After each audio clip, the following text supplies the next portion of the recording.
Jakarta, teman. Oke, bentar, kok jadi begini ya? Sorry, gue jadi bingung. Oke, jelas ya, kelihatan ya teman-teman ya? Kelihatan ya? Suara saya jelas ya? Jelas.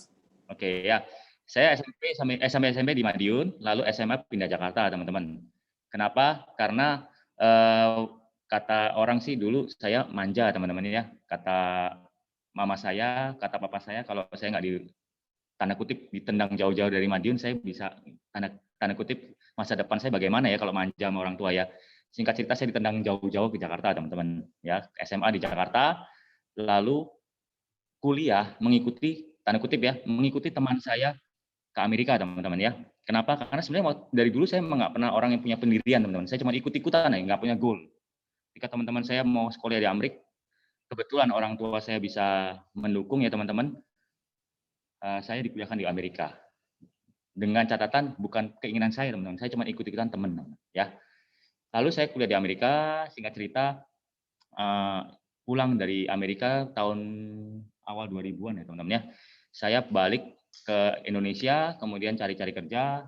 Nah kebetulan waktu itu dibuka lowongan teman-teman ya di Ernst & Young. Di sini ada yang auditor nggak ya? Atau yes itulah auditor atau accountant gitu, ada di sini mungkin? Gue mau lamar ke Ernst & Young tapi nggak diterima bro. Soalnya terlalu mahal bro, jadi nggak ada yang terima lu ya.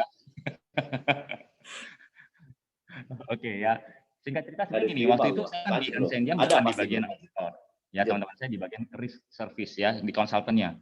Konsultan di Ernst & Young itu tidak pernah buka lowongan teman-teman, dia dari mulut ke mulut ya teman-teman ya. Jadi saya waktu itu dengar diinformasikan ada butuh lowongan, saya apply. Nah, teman-teman, kira-kira nih kalau teman-teman tahu di bidang accountant ya, public auditor ya, masuk ke EY itu keren nggak teman-teman? Menurut teman-teman? Suatu kelihatan, wah keren banget ya EY. Menurut teman-teman keren nggak? Saya waktu itu berasa itu keren banget loh. Sorry, ini screen saya freeze. Saya lag nggak ya? Suara jelas nggak ya? Suara jelas bro. Aman ya? Ya udah. Ya, akhirnya saya singkat cerita apply dan di interview sampai 6 kali teman-teman. Interview pertama HRD, terus tes tes psikolog, tes accounting dan lain-lain sampai 6 kali, sampai presentasi segala. Itu luar biasa lah, keren ya. Akhirnya saya tembus, saya lulus teman-teman, saya diterima di Ernst & Young. Bangganya luar biasa teman-teman. Ya, kerja dari pagi sampai malam, pulang lembur, wah pokoknya bangga deh. Padahal sorry to say ya, gajinya pas-pasan teman-teman ya. Tapi bangga banget kalau tanyain orang kerja di mana? Di Ernst & Young. Wih, kayaknya keren banget gitu. Nah, lalu something happen teman-teman ya. Saya belajar sesuatu di EY. Ternyata nasib kita sebagai karyawan itu di tangan bos teman-teman ya. Ya intinya gini. Setiap tahun itu ada kenaikan pangkat ya teman-teman ya. Kenaikan pangkat di EY itu kalau teman-teman kalau mau rekrut orang EY ya teman-teman, ini bocoran nih teman-teman ya. Setiap tahun dia ada round table namanya. Ya, diumumin. Contoh nih, nama Richard. Ini boleh naik pangkat nggak? Jadi ada suara-suara nih. Manager fight buat lu. Kalau teman-teman nilai positif, teman-teman naik pangkat. Kalau ada yang jelek dan nilai lebih jelek nggak oke, lu nggak naik pangkat deh. Jadi kita ibaratnya dilelang teman-teman ya. Nasib kita di tangan orang lain teman-teman. Ya. Jadi kalau yang hari ini masih kerja, ya saya harus ngomong nih, masa sih mau nasib kita di tangan orang lain? Ya kan? Lalu singkat cerita saya berapa tahun di EY, lalu saya pindah ke Sinarmas. Saya dibajak di Sinarmas dengan gaji 3 kali lipat. Kira-kira kalau teman-teman gaji 3 kali lipat pindah nggak? Kira-kira? Ya, pindah ya teman-teman. Saya nggak pakai pikir lama ya, langsung pelencing ya, hilang ya, langsung pindah. 3 kali, gila gitu. Ya kan? Cuman saya waktu itu dikerjain teman-temannya. Waktu itu saya gaji terakhir di EY itu sekitar 4-5 juta ya. Waktu itu berapa ya? Saya lupa deh, 4-5 juta deh sebulan. Waktu itu tahun 2000-an awal juga sih. Nah, saya waktu pindah ke Sinarmas, saya minta income saya double digit. Kalau nggak double digit, saya nggak mau. Gitu, teman-teman. Suara saya bergema ya? Ini jelas nggak suaranya? Jelas bro, jelas. Cukup oke lah. Ya. Ya, ingat sih, saya minta 3 kali lipat, gajinya minta triple digit, dia pertama nggak ngasih. Lalu saya dinego akhirnya gini, gajinya 8 juta, 3 jutanya uang transport. Tembus-tembus berarti 11 dong, benar nggak? Nah pemikiran saya, oh benar juga ya, ke 11 berarti oke lah, double digit kan. Saya langsung terima. Ternyata itu jebakan Batman teman-teman ya. Kenapa? Kalau kita pas mau lebaran itu kan ada gaji ke-13 ya. Gaji ke-13-nya kita dilihat dari 8 juta, teman-teman, bukan dari 11. Ya kurang ajar dia. Saya dikerjain waktu itu ya. Ya udah, terpaksa lah udah nasi udah jadi bubur kan. Masuk ke sana, pekerjaan jadi tiba-tiba sedikit, saya comfort zone, teman-teman. Jadi nggak ada kerjaan nggak banyak, tapi saya gaji banyak gitu. Intinya gara-gara itu saya banyakkan pulang dari kerja itu main, teman-teman. Zaman dulu masih belum ada handphone yang buat main ya, saya main PC, saya main game. Jadi pulang kerja itu main game. Nah, meanwhile teman-teman, sementara itu istri saya itu orang nggak bisa diem. Ya, jadi waktu saya kerja di EY, dia udah nggak bisa diem, dia akhirnya sempat berbisnis, teman-teman, mulai dari awal. Karena orang tua saya berbisnis ya, dia main perlengkapan bayi di Madiun. Istri saya akhirnya bantu-bantu mama saya. Kemudian dia mulai grosir, teman-teman, masukin barang-barang bayi ke toko-toko. Dia door to door, canvassing, teman-teman, barang-barang bayi di Jakarta sampai akhirnya keliling Jawa dan Bali. Nah, berkembang, teman-teman. Berkembang, lalu karena berkembang, kita hire sales. Dia sih, bukan saya. Bukan kita ya, dia ya. Dia hire sales, akhirnya ada sales yang keliling barang kita, dia di rumah. Nah, dia tuh orang nggak bisa diem, teman-teman. Karena dia nggak bisa diem, akhirnya dia ngomong sama saya, kayaknya barang ini mulai numpuk nih di rumah nih. Saya harus buang barangnya nih, kalau nggak rumahnya udah jadi kayak kapal pecah dong. Akhirnya kita cari-cari tempat, dapatlah tempat di ITC, teman-teman. Kita buka toko ITC pertama kali, itu tujuannya hanya buang barang, tapi ternyata rame, teman-teman ya. Jadi malah rame. Nah, singkat cerita, nyambung ke posisi saya tadi, udah pindah ke Sinarmas, kan saya comfort zone, pulang main game. Istri saya nggak nyaman melihat saya begitu. Jadi dia ngomong, lu ke toko deh, kalau nggak, dia nggak bisa lihat saya main game gitu.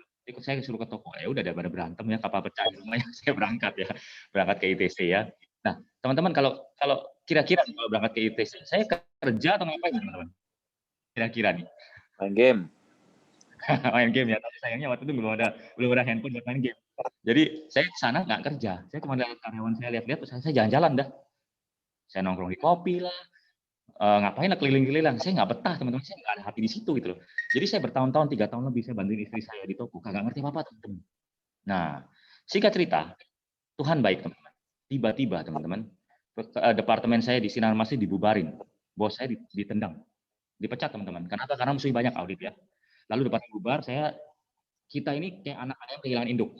Ya, tiba-tiba di barter kemana-mana. Saya dapat ke departemen finance, bos saya yang baru, tanda kutip, nggak oke banget. Banyak demand-nya, banyak permintaannya, tidak bisa prioritas. Kalau salah saya dibantai, kalau benar dia makan kreditnya. Waduh, itu kalau hari-hari itu ya, teman-teman, hari Minggu ya, udah rasanya nggak pengen ngantor Seninnya. Rasanya udah hari terberat saya, gitu, teman-teman. Nah, Tuhan baik, teman-teman. Waktu itu istri saya kebetulan hamil anak kedua, ya, udah 6 bulan, teman-teman.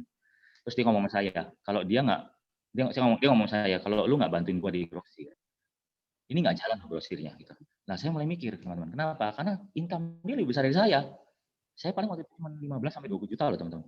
Terus dia udah lebih banyak dari itu kan. Saya mulai mikir, gimana ya kalau nggak bantuin dia? Tapi kan kalau namanya double job kan, double income, kenapa enggak? Lebih enak gitu dong daripada satu. Gitu pikiran saya. Nah, Tuhan baik, teman-teman, kondisi saya di kantor jadi nggak enak. Saya gelisah. Lalu saya ketemu teman saya. Teman saya ini punya 4 pabrik waktu itu ya, masih muda, lebih muda dari saya, 4 pabrik. Dia cuma ngomong saya gini, bro, income lu berapa di toko? Di kantor. Gaji lu berapa? Boleh tahu nggak? Saya bilang hampir 20 juta gitu. Waktu itu tahun 2010, teman-teman. 2010 hampir 20 juta, lumayan ya, teman-teman. Dia cuma ngomong gini, lu hampir 20 juta aja nggak berani resign. Apalagi lu nanti 40 juta. Bro, di luar sana bisnis 100 juta per bulan gampang. Nah, ketika dia ngomong gitu, saya terbuka pikiran teman-teman. Kenapa? Karena keluarga saya, sekeluarga itu pebisnis semua. Cuman saya aja nyasar dari karyawan, teman-teman. Dan karena saya comfort zone, saya nggak berani keluar dari tempat itu. Gara-gara kondisi kantor kayak gitu, dan istri saya hamil, dan teman saya ngomong gitu. Akhirnya saya memutuskan resign, teman-teman. Di 2010 waktu itu. Ya, dan itu adalah keputusan terbaik yang saya pernah buat, teman-teman. Dan karena kondisi nggak enak, membuat saya melakukan keputusan yang terbaik yang pernah saya bikin. Saya beruntung, saya bersyukur waktu itu saya ambil keputusan itu.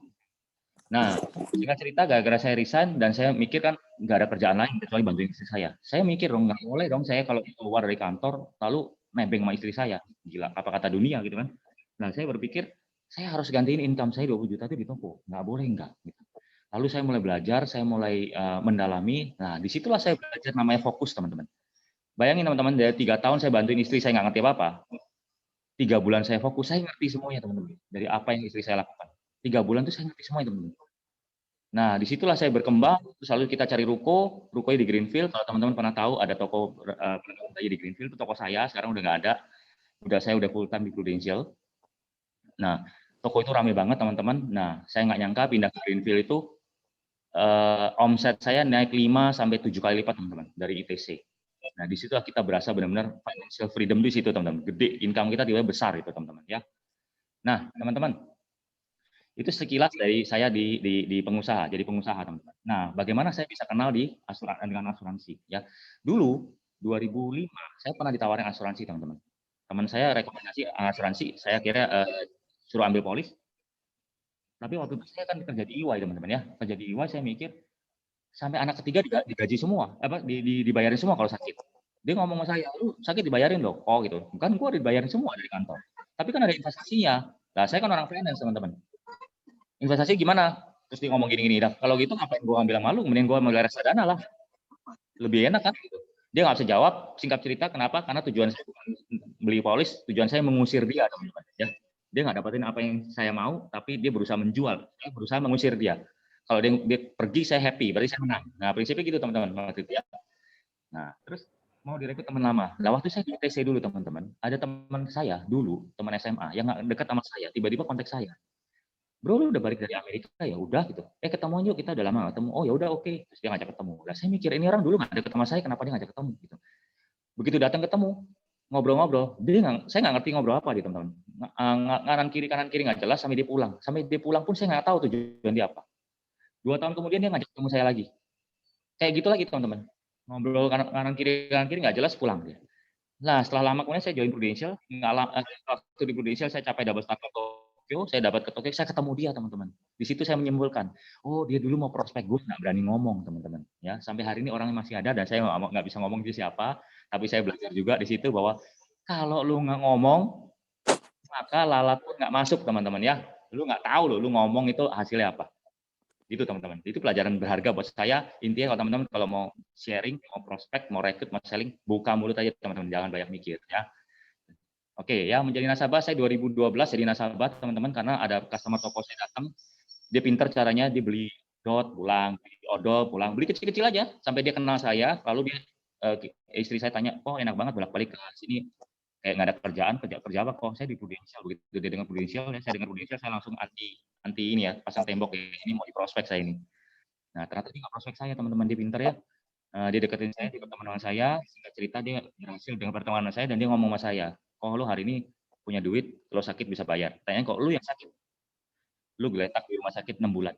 Pertanyaan nih, anak istri lu gimana? Saya berpikir, benar juga yang dia ngomong, akhirnya saya ngambil polis. Saya closing dengan dia 5 juta ya teman-teman waktu itu ya, preminya ya. Lalu nggak nyerah sama saya, dia berteman sama saya, dia berusaha rekrut saya. Tapi dia nggak bisa rekrut saya, dia rekrut istri saya ya. Karena saya kan waktu itu sombong ya masih ya. Gila jadi agen asuransi yang benar aja itu. Toko saya rame loh teman-teman. Dia deketin istri saya. Lah ingat teman-teman, istri saya itu orang yang nggak bisa diem. Oke, dia nempel istri saya. Dia ngomong, "Ci, lu mau jalan-jalan gratis?" Kebetulan waktu itu tahun lalunya saya baru pulang dari Amerika teman-teman, jalan-jalan sama istri saya. Dia, "Oh jalan-jalan gratis ya? Bisa ke Amerika?" "Bisa." Langsung dia tertarik istri saya. Jadi cuma gara-gara jalan-jalan gratis teman-teman ya. Terus dia ngomong, "Bisa." Nah ditawarin, "Ini ada acara nih, Ci, lu datang ya di kantor kita ya. Ada Mary Riana gitu." Nah, istri saya tertarik. Istri saya suka baca-baca, dengar-dengar seminar tuh suka teman-teman. Padahal dia juga nggak tahu Mary Riana siapa gitu. Ya udah dikasih. Ternyata Mary Riana kan agen Prudential di Singapura teman-teman ya. Dia dikasih, dia datang berangkat. Saya nggak mau diajakin. Pulang dari acara Mary Riana pulang, dia bisa ngomong saya, gue jadi agent. Saya kaget, gila lu jadi agent yang bener aja gitu loh. Tapi saya nggak bisa ngelarang dia karena dia memang orang nggak bisa diem. Saya cuma ngomong ya udah lu jalanin aja, jangan ajak-ajak gue ya gitu. Saya bilang gitu. Ya, singkat cerita dijalanin. Itu tahun 2012 ya teman-teman ya. Lalu dia men-trik saya teman-teman ya. Dia menjebak saya. Dia cuma ngomong gila kalau dia ngomong sama saya, istri saya ngomong gini. Lu kalau gue prospek malam-malam nggak lu temenin nggak enak. Lo gue prospek laki-laki gini gimana? Akhirnya gagal ngomong gitu. Saya AAJI teman-teman ya. Cuma gagal gitu doang. Saya AAJI tapi saya nggak jalanin karena hati saya nggak di situ. Nah, teman saya deketin terus. Lalu kemudian 4 bulan setelah saya AJI, dia berteman sama saya dekat banget teman-teman ya. 4 bulan setelah itu dia ajak saya ketemu Pak Supardi Husin ya, si owner saya ya. Dia ngomong, dia nggak ngajak sih, dia menjebak sebenarnya. Dia cuma ngomong gini, makanya yuk ke Excelsior. Jadi tempat bersejarah saya adalah Excelsior Central Park teman. Saya diajak ke Excelsior Central Park, diajakin makan, saya pakai celana pendek sama istri saya datang, tiba-tiba kaget di situ ada Pak Supardi Husin ya teman-teman ya. Saya kaget, buset, gue dijebak nih, kurang ngajar, kampret orang gitu ya. Ya udah nggak bisa lari kan, saya duduk. Nah, Pak seperti biasa gayanya pasti makan dulu, habis makan dia balik apa Pak itu tatakan makan ya. Dibalik ditulis sama dia, jenjang karir prudensial 5 tahun 100 juta. Saya di 5 tahun 100 juta nggak kenal teman-teman. Ya pebisnis nggak kenal 5 tahun 100 juta. Karena income saya juga nggak kecil gitu loh. Nah, lalu dia ngomong gini, dia melontarkan pertanyaan buat saya berpikir. Dia cuma nanya gini, kita nggak ngajak lu untuk berjualan asuransi di sini. Kita ngajak lu untuk berbisnis. Coba lihat cara gua melihat bisnis ini. Dia ngomong gitu. Lalu dia ngomong gini, hari ini toko lu berapa? Saya bilang 1. 10 tahun dari sekarang bisa 10 nggak? Ketika saya ditanya gitu, saya berasa terintimidasi teman-teman. Karena saya sombong ya. Saya pikir ini orang nggak kenal saya, nanya-nanya gitu rese banget gitu loh. Saya langsung jawab, bisa aja kenapa enggak, saya bilang gitu. Ya, jujur saya gitu ya teman-teman, saya nyolot banget gitu ya. Bisa aja kenapa enggak itu. Lalu dia ngomong gini, dia ketawa, anggap aja bisa. Pertanyaan pertama, anak lu mau lanjutin nggak? Ketika dia nanya gitu, saya langsung diem. Bener juga ya, bisa lanjutin nggak, mau lanjutin nggak ya? Terus pertanyaan kedua, anak lu even lanjutin bisa kayak lu nggak atau lebih besar? Nah, saya jadi di skak 2 kali teman-teman, saya nggak bisa jawab. Lalu dia ngomong, di bisnis ini ketika lu jadi posisi agensi, waktu itu agensi manager ya, agensi director sekarang ya. Kalau lu posisi agensi director, maka anak lu akan mewariskan apa yang lu kerjakan, tim-tim lu semua. Nah, begitu dia ngomong gitu, saya langsung mikir, gila ini bisnis. Segala sesuatu yang bisa diwariskan itu bisnis.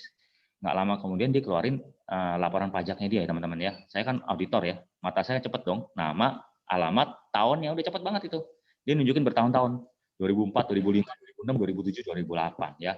Yang jelas bukan 5 tahun 100 juta, tapi jauh lebih besar dari itu. Dan itu saya membuat saya melek. Saya biasa digampar-gampar, saya berasa gila agen asuransi segini gede income-nya. Saya merasa apa ya, gila gitu. Tapi kan saya nggak ngomong sama dia gila gitu. Saya diam aja. Pulang saya ngomong sama istri saya, coba saya seriusin deh. Kalau bagus saya terusin, kalau enggak ya udah buang sampah gitu. Sampai hari ini teman-teman ya. Nah, itu cerita saya teman-teman, gimana saya jalanin Prudensia pertama kali.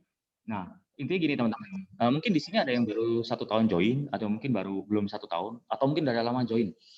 Saya nggak tahu posisi teman-teman gimana sekarang. Mungkin Anda udah berhasil, level tinggi, atau mungkin Anda masih berusaha. Nggak apa-apa teman-teman. Apapun itu, don't worry teman-teman. Setiap orang punya kesempatan yang sama. Ya, nggak peduli background apa, seberapa lama Anda capai. Kalau Anda konsisten lakuin, Anda pasti capai. Prinsipnya itu teman-teman ya. Oke, saya masuk ke materi teman-teman. Suara saya masih jelas ya teman-teman ya? Bagus bro. Oke, ya. Teman-teman, saya mau bawain topik hari ini sebuah keputusan yang terbaik, teman-teman ya. Sebuah keputusan, teman-teman. Nah, teman-teman, saya mau nanya, teman-teman. Momen-momen penting. Ya, teman-teman, di hidup kita itu banyak momen-momen penting. Teman-teman setuju nggak? Banyak momen penting. Contohnya apa? Ketika kita milih sebuah sekolah. Aduh, mau sekolah mana ya? Gue sekolah ini deh. Gitu. Kalau ini, gue mau jurusan apa ya waktu kuliah dulu ya? Gue mau kuliah di BINUS deh. Atau kuliah di sini deh, gitu misalnya gitu. Atau waktu mau kawin, aduh gue mau kawin nggak sama dia ya? Keputusan benar nggak ya? Nah itu momen penting teman-teman. Momen penting di mana Anda harus melakukan menentukan sebuah keputusan. Ya, banyak banget di hidup kita itu ada momen-momen penting. Nah momen penting tuh seperti kita tuh lagi di persimpangan jalan teman-teman. Ya, keputusan di momen penting itu bagaikan kita di persimpangan jalan. Kita nggak bakal tahu loh teman-teman, keputusan kanan atau kiri hasilnya beda. Kalau Anda memutuskan kanan, Anda akan menerima akibatnya yang di kanan. Kalau ke kiri, Anda akan menerima akibatnya di kiri.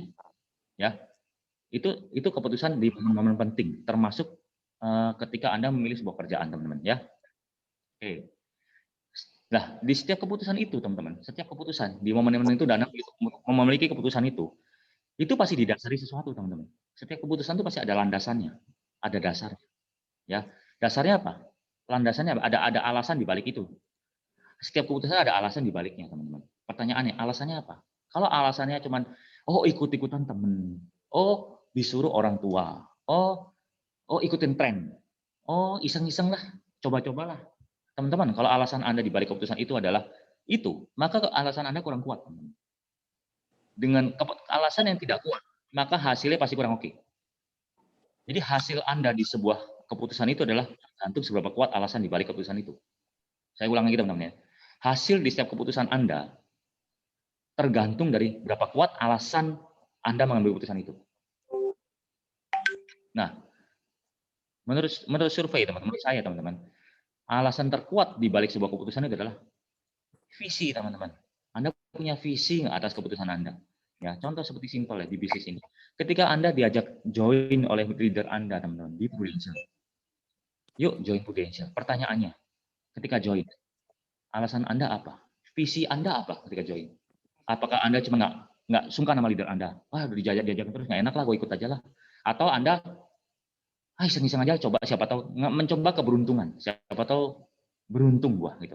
Atau Anda punya alasan tertentu seperti saya melihat bisa diwariskan ya, saya langsung melihat masa depan anak saya. Oh ini bagus juga ya, boleh dicoba nih. Karena apa? Karena eh, bisa diwariskan tanpa anak saya mau apa enggak, itu nggak ada di bisnis saya. Toko itu nggak bisa, teman. Kalau saya wariskan ke anak saya, dia harus belajar. Belum itu bisa. Di sini dia akan mewarisi apa yang saya miliki loh, teman-teman. Kalau tim-tim ini di jalan nggak mungkin di stop nanti. Prinsipnya gitu. Jadi ada visi di balik Anda akan join. Nah, selain Anda ketika Anda join, yang lebih penting lagi, teman-teman. Sekarang visinya apa? Apakah masih relevan? Apakah Anda masih punya visi sekarang? Mungkin Anda join 2-3 tahun lalu. Anda udah terpenuhi. Contoh, visi gue mau capai income 100 juta sebulan. Udah nyampe 100 juta, terus ngapain? Kalau Anda nggak punya visi baru, ya Anda stuck. Anda akan stay di tempat. Anda nggak ada tujuan lain. Anda bingung. Anda kayak layangan putus. Bingung mau kemana. Nah, visi itu penting, teman-teman. Ya, ketika Anda join dan sekarang, visi Anda apa? Apakah masih relevan, teman? Apakah Anda pernah berpikir visi Anda apa sekarang? Oke. Kenapa? Karena visi itu membuat Anda bergairah. Anda punya semangat dan Anda punya api yang berkobar-kobar, teman-teman. Oke. Nah, pertanyaannya, why Prudential, teman-teman? Why Prudential? Sebelum saya ngebahas why Prudential, saya mungkin bahas gini. Karena Prudential itu menurut saya ada sebuah bisnis. Saya melihat ini bisnis. Nah, saya mau bandingin dulu karyawan versus bisnis. Kenapa saya ngomong gini? Karena saya pernah mengalami dua-duanya. Saya pernah jadi karyawan dan saya pernah jadi pebisnis. Oke. Nah, kenapa harus bisnis? Kenapa harus berbisnis? Teman-teman, pernah dengar nggak kalau Anda jadi karyawan, Anda secara langsung membangun rumah di tanah milik tetangga. Anda pernah tahu nggak itu istilah itu? Membangun rumah di tanah milik tetangga. Sebesar apapun rumah Anda, semegah apapun rumah Anda. Kalau yang punya tanah mau ambil, hilang, teman-teman. Sebesar apapun pangkat Anda, sehebat apapun di kerjaan Anda direktur, Anda CEO, sehebat apapun itu, ketika tiba-tiba pemilik bisnisnya langsung selesai Anda, teman-teman. Anda akan jadi ex-direktur, ex-CEO. Selesai gitu. Membangun rumah di tanah milik tetangga, teman-teman.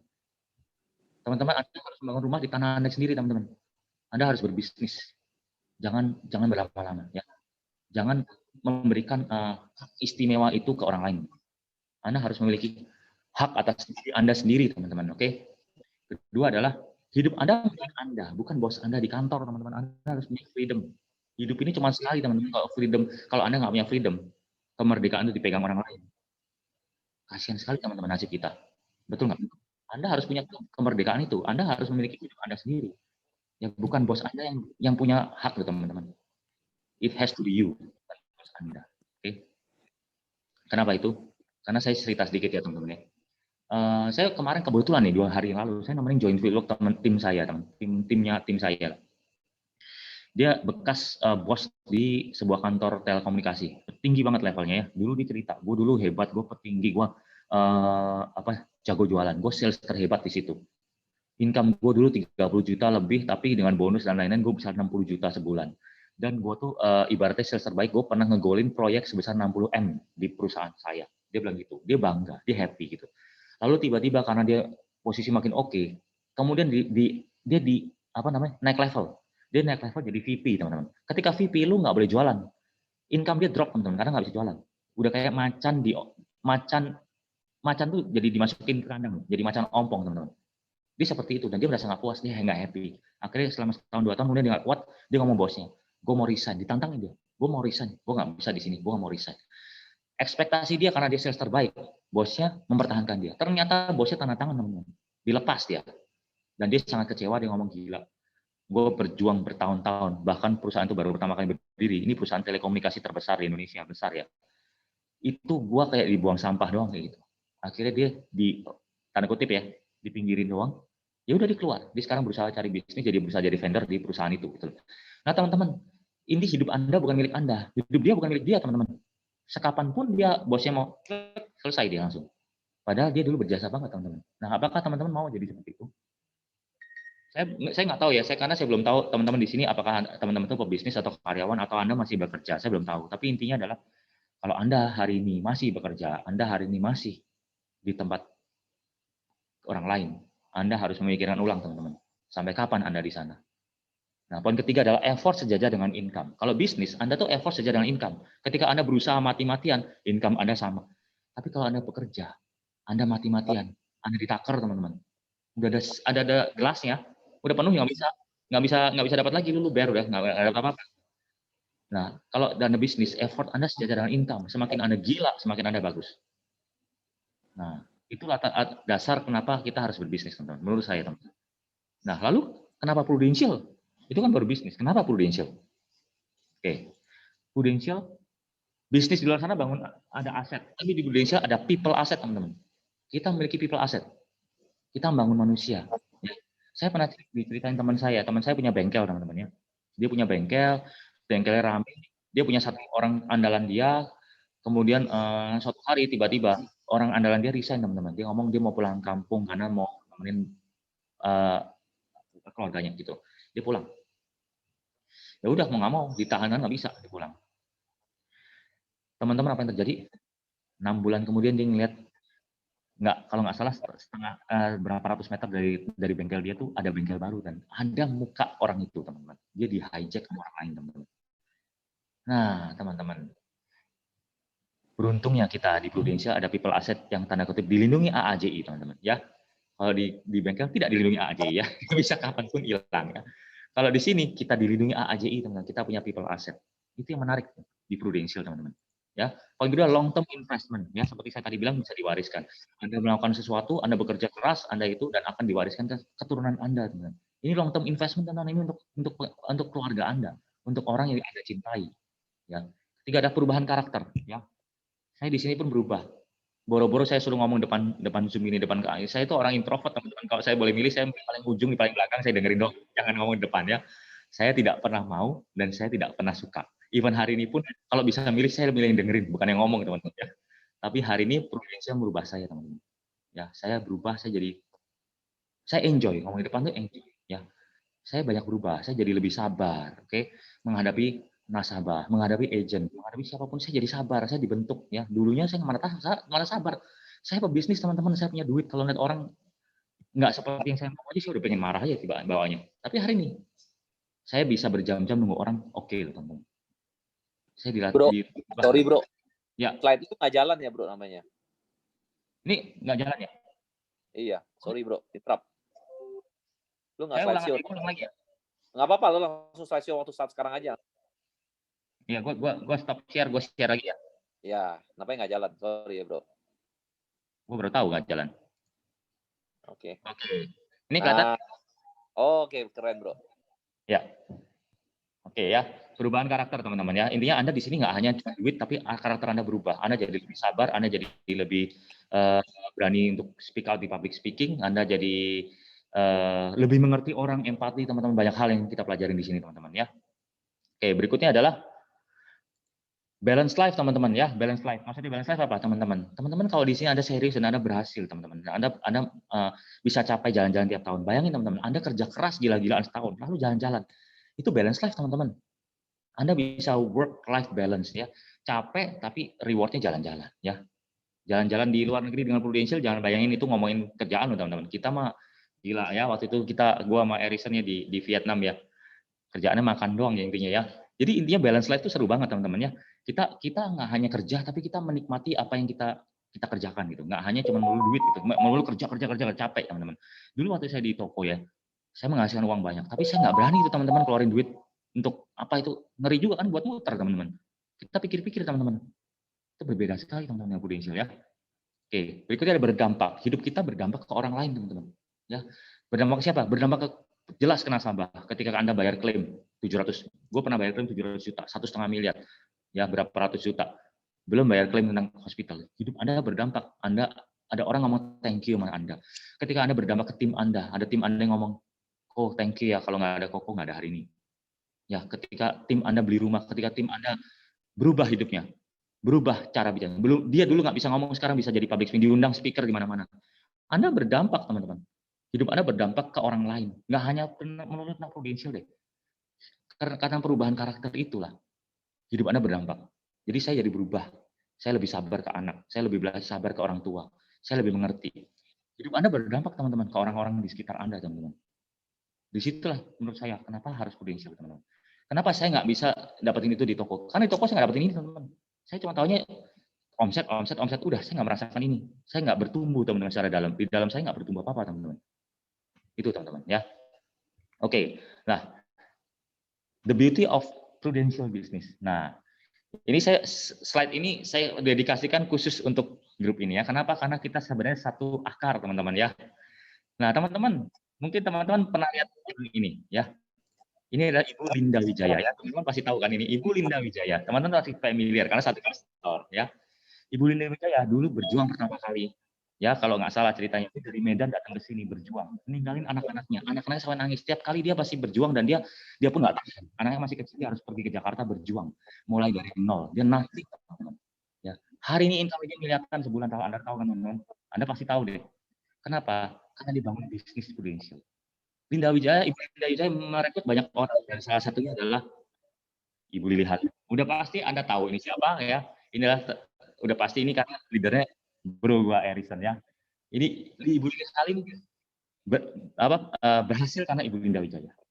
Tapi Ibu Linda Halim juga merekrut orang banyak. Salah satunya adalah Pak Tim DJ Timotius. Anda pasti tahu juga karena ini GE owner teman-teman ya, di Five United ya. Nah, Pak Tim rekrut orang yang namanya Pak Supadi Husin. Pak Supadi Husin rekrut orang yang namanya saya, teman-teman ya. Richard, teman-teman ya. Hari ini saya ada karena secara langsung dari Ibu Linda Wijaya, teman-teman. Kan dari Lili Halim, dari Pak Tim, Pak Supardi. Kita ini satu pohon, teman-teman. Ini the beauty of life insurance, teman-teman. Prudential, teman-teman. Nah, sebenarnya di sini kan ada Bro Erison ya di sini ya, ada Acong ya. Sorry bro, harus di samping karena nih hari ini highlightnya di gua, bukan di lu. Atur ya. Bro, terbebas. Oke, ya intinya kita ini saudara teman-teman. Kita ini satu pohon teman-teman ya. Tentunya gue pasti akan kasih yang terbaik buat teman-teman. Ya prinsipnya adalah bisnis ini bisnis yang luar biasa teman-teman.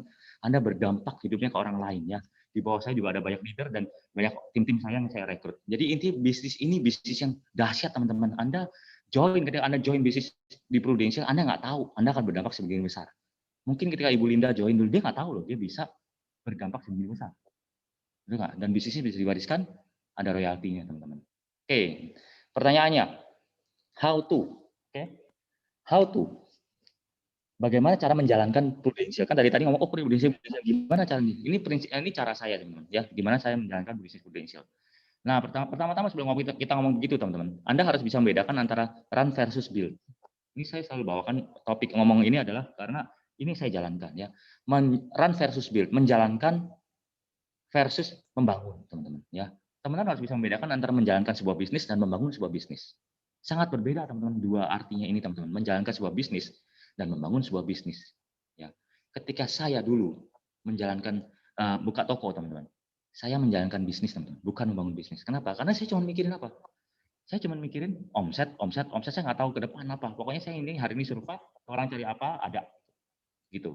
Nah, run business versus build a business. Oke. Nah, building a business, dalam membangun bisnis, apa yang diperlukan? Yang pertama adalah visi, teman-teman. Yang seperti tadi saya bilang visi ya. Ini yang saya waktu itu di toko saya tidak punya, teman-teman. Saya hanya menjalankan bisnis. Saya cuma tahunya buka toko, tutup toko, buka toko, tutup toko. Ada orang datang, yang penting orang nyari barang apa nggak ada, besok harus ada. Ide gitu orang. Lu nyari apa nggak ada, gue cari besok harus ada. Kerjaan saya cuma memastikan dia cari apa harus ada. Udah, saya nggak mikir apa, teman-teman. Saya nggak pernah mikir 5 tahun ke depan seperti apa ya. Toko gue harus bikin mana ya. Nggak tahu, saya cuma mikir hari ini aja kebutuhan saya tiap hari apa. Udah, yang penting anak saya sekolah, saya bisa makan, udah. Itu running a business, teman-teman. Pertanyaan teman-teman, Anda di kerjaan Anda sekarang, Anda hanya menjalankan kerjaan aja, hidup sehari-hari. Yang penting bisa makan, atau Anda membangun masa depan, teman-teman. Anda harus memikirkan itu, teman-teman. Karena waktu jalan terus, Anda kalah dengan usia, teman-teman. Ya, Anda harus punya visi. Oke. Kedua adalah fokus. Saya tadi sharing, saya belajar fokus dari ketika saya resign, saya lihat saya serius di bisnis ya, toko istri saya, akhirnya saya bisa membesarkan toko saya karena saya fokus. Ya, teman-teman harus fokus, teman-teman. Di Prudential Anda harus fokus. Building bisnis tuh Anda harus fokus. Kalau nggak fokus nggak mungkin. Ya. Semakin kita fokus, semakin tajam, teman-teman. Ya, Anda harus fokus semakin tajam. Jangan nyambi, teman-teman. Jangan, oh, hari ini corona, ketemu orang susah, jual kue dulu dah. Waduh, online shop kayaknya oke ya jual ini ya, vaksin, jual masker dan lain-lain. Wah, gua jual masker deh. Kalau Anda palu gada, teman-teman, maka Anda running a life, running business, bukan building life, teman-teman. Anda harus building your business, Anda harus fokus. Ya, Anda harus fokus. Ya, poin ketiga apa? Tekunan, teman-teman. Ya, bisnis itu perlu tekun, teman-teman. Perlu disiplin, tekun. Bangun bisnis itu gak mudah, teman-teman. Anda perlu konsisten, Anda perlu tekun. Nggak pernah mudah. Anda harus persisten, teman-teman. Oke. Keempat, tahan banting. Tahan banting, ya. Ada istilah ngomong, what doesn't break you make you strong. Apa yang tidak menghancurkan lu akan membuat lu kuat.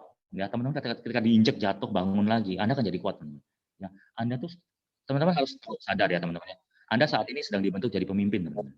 Anda saat ini sedang dibentuk jadi pemimpin. Ya, pernah ada istilah ya, good leader was once good follower. Kalau Anda mau jadi pemimpin yang besar, pemimpin yang hebat, lu harus jadi pengikut yang hebat dulu. Ya, Anda saat ini sedang dibentuk jadi pemimpin, teman-teman. Apapun yang Anda alami akan membentuk Anda nantinya, teman-teman. Mungkin Anda ditolak, mungkin Anda dilecehkan oleh nasabah, mungkin atau mungkin PHP nama tim lah misalnya.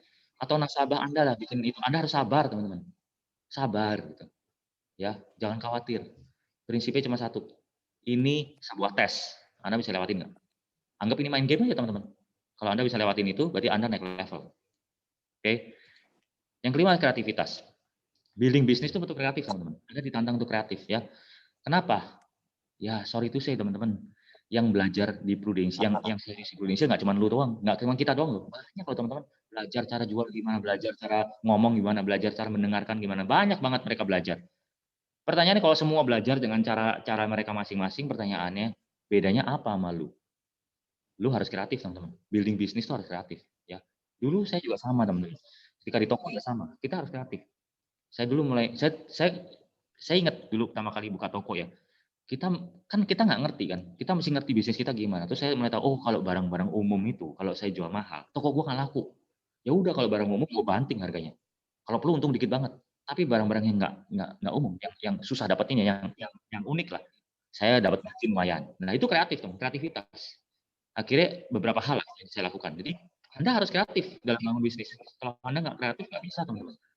Anda perlu kreativitas, ya. Anda ditantang untuk berkreatif. Nah, gue percaya di sini ada orang hebat yang punya kapasitas sukses mau bangun bisnisnya, teman-teman. Gue yakin banget, teman-teman. Karena Jumat malam lu masih dengerin gue ngoceh loh, teman-teman ya. Gue ngoceh nggak jelas nih, dengerin ya, udah kena. Artinya Anda orang yang mau bangun bisnis Anda. Anda punya kapasitas, teman-teman. Gue yakin, teman-teman.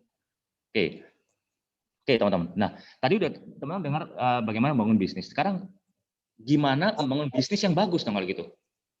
Bisnis yang bagus itu seperti apa sih? Kan nggak sekedar bisnis saja, kan, teman-teman. Kan kita pengen bangun bisnis yang bagus. Nah, apa sih bisnis bagus? Teman-teman, bisnis yang bagus adalah bisnis yang fokusnya ke profit and growth. Anda mesti fokus ke profit, cuan, ya, untung, dan berkembang, teman-teman. Kalau hari ini teman-teman masih mikir likes and dislike, oh gue nggak suka, oh gue nggak passion, oh gue nggak, bukan gue, oh gue ini, gue itu, masih likes and dislike, Anda nggak cocok berbisnis, teman-teman. Pebisnis nggak ada likes and dislike. Pebisnis itu melakukannya karena mengejar sesuatu, teman-teman. Anda harus fokus ke profit and growth. Ya. Kenapa harus ada dua-duanya, teman-teman? Kalau Anda cuma profit doang, berarti Anda nggak ada perkembangan. Itu sama kayak teman-teman kalau lihat di pinggir jalan, mungkin ada tukang kue tiaw. Dari 20 tahun lalu sampai sekarang. Sama, rame. Anaknya bisa sekolah luar negeri apa. Tapi dari dulu dia terus gitu. Nggak berubah-berubah. Masak terus. Ya, 20 tahun kemudian dia terus. Udah makin tua dia. Begitu dia sakit apa dikit, tutup kue tiawnya. Digantiin istrinya atau pegawainya nggak laku. Anda nggak berkembang, teman-teman. Nah, Anda harus punya fokus profit and growth, ya. Kalau growth doang nggak ada profit, berarti lu yayasan, teman-teman. Sorry itu saya gitu loh, ya. Wih, nggak ada lu, nggak seru, rame, tapi nggak ada untungnya. Ngapain, teman-teman? Benar nggak? Jadi Anda harus ada dua-duanya, profit and growth, teman-teman. Oke. Nah, mengerti aturan bermain. Kenapa saya ngomong gitu? Karena ini penting, teman-teman. Ya. Setiap game, setiap hal itu ada aturannya, teman-teman. Setiap game ada aturannya. Contoh paling gampang deh. Monopoli. Teman-teman suka main monopoli nggak? Pernah main monopoli dong? Nah, Pasti pernah ya monopoli, dari dulu kita pernah main monopoli. Pertanyaan saya simpel. Aturan bermain monopoli, tujuannya apa sih? Ngumpulin duit atau ngumpulin aset? Ngumpulin aset, teman-teman ya. Kalau Anda monopoli ngumpulin duit, Anda akan kalah, teman-teman. Yang penting gua dapat serat kena start dapat duit terus, ya kalah ujung-ujungnya. Benar. Yang dapat aset banyak yang menang. Ya, teman-teman ngerti nggak aturan bermain monopoli? Kalau kita nggak ngerti, kita salah langkah, teman-teman. Karena akan kalah. Contoh paling yang mudah lagi nih, ular tangga. Ya, ular tangga pasti gampang dong. Aturan bermainnya gimana? Bukan gede-gedean dadu, teman-teman. Daduannya 6 terus percuma, nggak menang. Yang menang itu apa? Yang nyampe 100 duluan. Jadi kita mesti mengerti loh, teman-teman. Di setiap bisnis itu ada aturan bermainnya. Teman-teman mesti tahu aturan bermainnya apa. Jangan salah aturan bermain. Nggak menang, teman-teman. Ya, Gojek contoh ya. Pernah dengar Gojek dong? Aturan bermainnya gimana? Kita pikir dulu dia perusahaan transportasi, ya. Semakin gantiin Bluebird, wah Bluebird mati lah dia. Wah kita rate murah lah, kita inilah. Terus diskon gede-gedean, semua biar install GoPay. Ternyata teman-teman, Gojek itu bukan perusahaan transportasi, aslinya tuh bukan itu. Aslinya tuh perusahaan duit, teman-teman. Dia ngumpulin GoPay-nya itu, teman-teman. Orang sekarang kecanduan GoPay. Sekarang yakin saya tanya, dari sini ada 50 orang, saya tanya setiap orang pasti punya saldo GoPay. Which is, lu nggak dikasih bunga dari GoPay. Mungkin lu 50.000, 100.000, gue nggak tahu deh. Bayangin setiap satu Jakarta ini punya saldo GoPay 50.000 aja. Dia untung berapa? Nggak kasih bunga ke lu. Dan kita udah kecanduan, kita nggak bisa. GoPay habis, kita harus isi. Kita udah dibikin mindset seperti itu loh dari awal. Kita tanda kutip dikadalin, teman-teman. Dulu kan kita nggak biasa, sekarang dibikin biasa. Aturan bermain kita, aturan dia adalah sebenarnya apa? Ya dia tuh ngumpulin duit gitu. Barangnya transportasi. Jadi bukan industri transportasi dia, duit. Barangnya transportasi. Pertanyaan simpel. Prudential apa, teman-teman? Apakah Anda berpikir Prudential itu bisnis jualan polis? Kalau Anda mikir itu, berarti Anda salah, teman-teman. Karena kita bukan jualan polis, teman-teman. Ya, Anda building tim, teman-teman. Prudential itu cara permainannya apa sih? Promosi dan prestasi. Kuncinya promosi, teman-teman. Promosi, mencetak orang, ya, membangun bisnis, good system, bangun terus. Di situ Anda baru besar, ya. Kalau Anda menjual-jualan terus, sampai kapan, teman-teman? Anda salah, ya. Di luar sana boleh orang mikir salah. Lu agen Prudential ya? Lu sales asuransi, penjual asuransi. Boleh mikir gitu, nggak apa-apa. Tapi kalau kita sebagai agent, kita mikirnya kita jualan asuransi, Anda salah besar, teman-teman. Anda harus bangun tim, teman-teman. Anda harus bangun orang, promosi. Ya. Ini yang saya sampaikan menurut saya, teman-teman. Ya. Apapun yang teman-teman percaya itu yang benar adalah leader Anda, teman-teman. Semua harus dari leader Anda. Saya hanya menyampaikan hal ini sudut pandang saya, teman-teman. Ya, promosi dan prestasi, ya. Nah, good news-nya, teman-teman, good news-nya, aturan bermain ini sudah ada dan sudah ada contekannya, teman-teman. Ya, teman-teman nggak usah bingung-bingung pikir sendiri. Ini mesti gimana ya caranya menang ya? Caranya gimana? Nggak usah mikir susah-susah, teman-teman. Good news-nya banyak contekan. Contekannya apa? Leader Anda, teman-teman. Anda tinggal nyontek leader Anda. Leader Anda tuh gila, tuh sukses. Orang hebat banget. Gua aja nyontek dia terus. Gua nanya terus sama dia, gimana caranya, bro? Lu hebat banget tiap tahun gini, gila lu. Waduh, lu siapa sih nggak kenal Erikson? Acong. Di Prudential kalau nggak kenal, dia bukan orang Prudential, bro. Ya, leader Anda tuh orang hebat loh. Jadi Anda tinggal nyontek aja udah. Ngapain kita mikir susah-susah? Tinggal contek. Percaya leader Anda. Bodoh-bodoh ikut aja udah. Follow sistem, teman-teman. Lu harus ikutin leader Anda ngomong apa, ikutin. Jangan banyak mikir, nggak usah ribet-ribet, cari cara lain. Udah ditunjukin. Ngapain mesti ribet gitu? Bener nggak? Ngapain mesti, udah kayak jadi profesor. Ngapa lu, teman-teman? Lu ikutin aja, gampang. Lu nggak ngerti, tanya. Lu kalau nggak ketemu jalannya, diskusi. Lu simpel gitu aja, teman-teman. Aturan bermain itu gampang sih, teman-teman. Diwajibkan nyontek, enak kan? Ya. Yang ketiga, teman-teman, mengenal kekuatan kita. Teman-teman, sometimes kesalahan kita itu adalah kita sering kali compare sama orang lain, sering kali. Ketika di jalan Prudential gagal gitu ya, susah ya. Terus kita mikir, aduh, kan dia enak, dia ada teman banyak. Kan dia enak, dia bisa ngomong, pinter ngomong. Gue nggak bisa ngomong, kan dia enak. Dia detail orangnya. Kan dia enak, dia apa namanya ya? Nah, gitu lah. Pokoknya ini lu lihat kekuatan orang lain, dia hebat banget. Nah, teman-teman, kalau Anda compare secara nggak langsung, Anda tuh membandingkan kelebihan dia dibanding kelemahan Anda. Nggak ketemu, teman-teman. Hasilnya pasti lu kalah. Setiap kali compare, lu lihat dia bagusnya apa, lu jeleknya apa, ya nggak mungkin menang. Mau sampai kapanpun dunia kiamat ya nggak menang. Justru teman-teman yang teman-teman lakukan adalah Anda harus mengenal kekuatan Anda. Nah, contoh paling simpel. Saya orangnya introvert, saya orangnya nggak gampang kenal orang, teman-teman. Jadi lebih untuk kenal network baru tuh saya perlu, saya tahu itu kelemahan saya itu. Jadi gimana caranya? Ya udah, saya mulai dari orang yang nyaman dulu. Lalu saya minta referensi. Cara saya mau ngomong gitu. Lalu gimana saya building kekuatan saya? Saya mulai menemukan kekuatan saya detail. Jadi ketika saya ketemu orang, saya tunjukin saya kedetailan saya, bukan saya ajak di detail ya, bingung tadi ya. Saya tunjukin saya detail, saya pancing dia nanya, saya bisa jawab, saya yakinin bahwa dia tuh saya oke, dia langsung percaya saya. Nah, itulah saya jual kekuatan saya. Ngapain saya bingung-bingung ngeliat orang lain kayak gimana? Nggak perlu, teman-teman. Tunjukin kekuatan teman-teman. Nah, teman-teman harus tahu kekuatan teman-teman apa. Cari tahu, tonjolkan, asah sampai tajam, teman-teman. Dan minimize kelemahan teman-teman. Prinsipnya gitu aja, teman-teman. Nah, detail. Sebuah bisnis harus masuk ke detail, kedalaman, teman-teman. Ya, Anda harus know what to do. Kenapa? Saya ada punya teman, dia dulu kuliah di Amerika sama saya ya. Dia keluarganya pengusaha, bapaknya lumayan kaya. Teman-teman tahu ketika dia pulang ke Indonesia, yang dilakukan bapaknya apa? Dia langsung dikirim ke Kalimantan, teman-teman. Karena dia bapaknya punya kebun ya. Dia dikirim ke Kalimantan, teman-teman. Kenapa? Disuruh ke kebunnya dia. Suruh lihat kelapa sawitnya dia. Disuruh ke dalaman, dia suruh ke kebun, suruh lihat caranya kerja gimana, dan disuruh keliling sama salesnya. Bayangin dia tuh bos, teman-teman. Dia tuh punya duit. Kenapa bapaknya ngomong gitu? Kenapa papanya mau gitu? Dia cuma ngomong gini. Dia ngomong sama saya, gila gue waktu digituin bro, dia cerita sama saya, gila gue digituin tuh bahasanya kayak bapak gue tuh kayak buang gua, gila gue tuh gila, nggak enak banget gitu, gila gue kan harus di hutan lah gitu, dia ngomong gitu. Tapi dia ngomong berapa tahun kemudian dia ngomong, gue mulai ngerti apa yang bapak gue lakuin. Bapak gue ngomong gini, gue udah mulai tua, suatu hari lu gantiin gue. Kalau lu nggak tahu apa yang gue lakuin di kedalaman itu, di level paling bawah, lu akan ditipu orang nanti. Lu harus tahu, lu harus nyemplung ke dalaman, lu harus keliling, lu harus ngerasain apa sehingga lu tahu apa di level bawahnya, lu bisa punya strategi di level atas. Nah, bapaknya punya pemikiran seperti itu. Pebisnis tuh mikir kayak gitu, teman-teman. Masuk ke detail kedalaman. Pertanyaannya, teman-teman Indonesia masuk ke kedalaman nggak? Teman-teman udah melakukan apa yang harus lakukan nggak? Detail itu harganya mahal, teman-teman. Anda harus bayar harga. Ya, detail itu apa? Teman-teman mesti prospek. Ketika jadi agent, Anda harus prospek.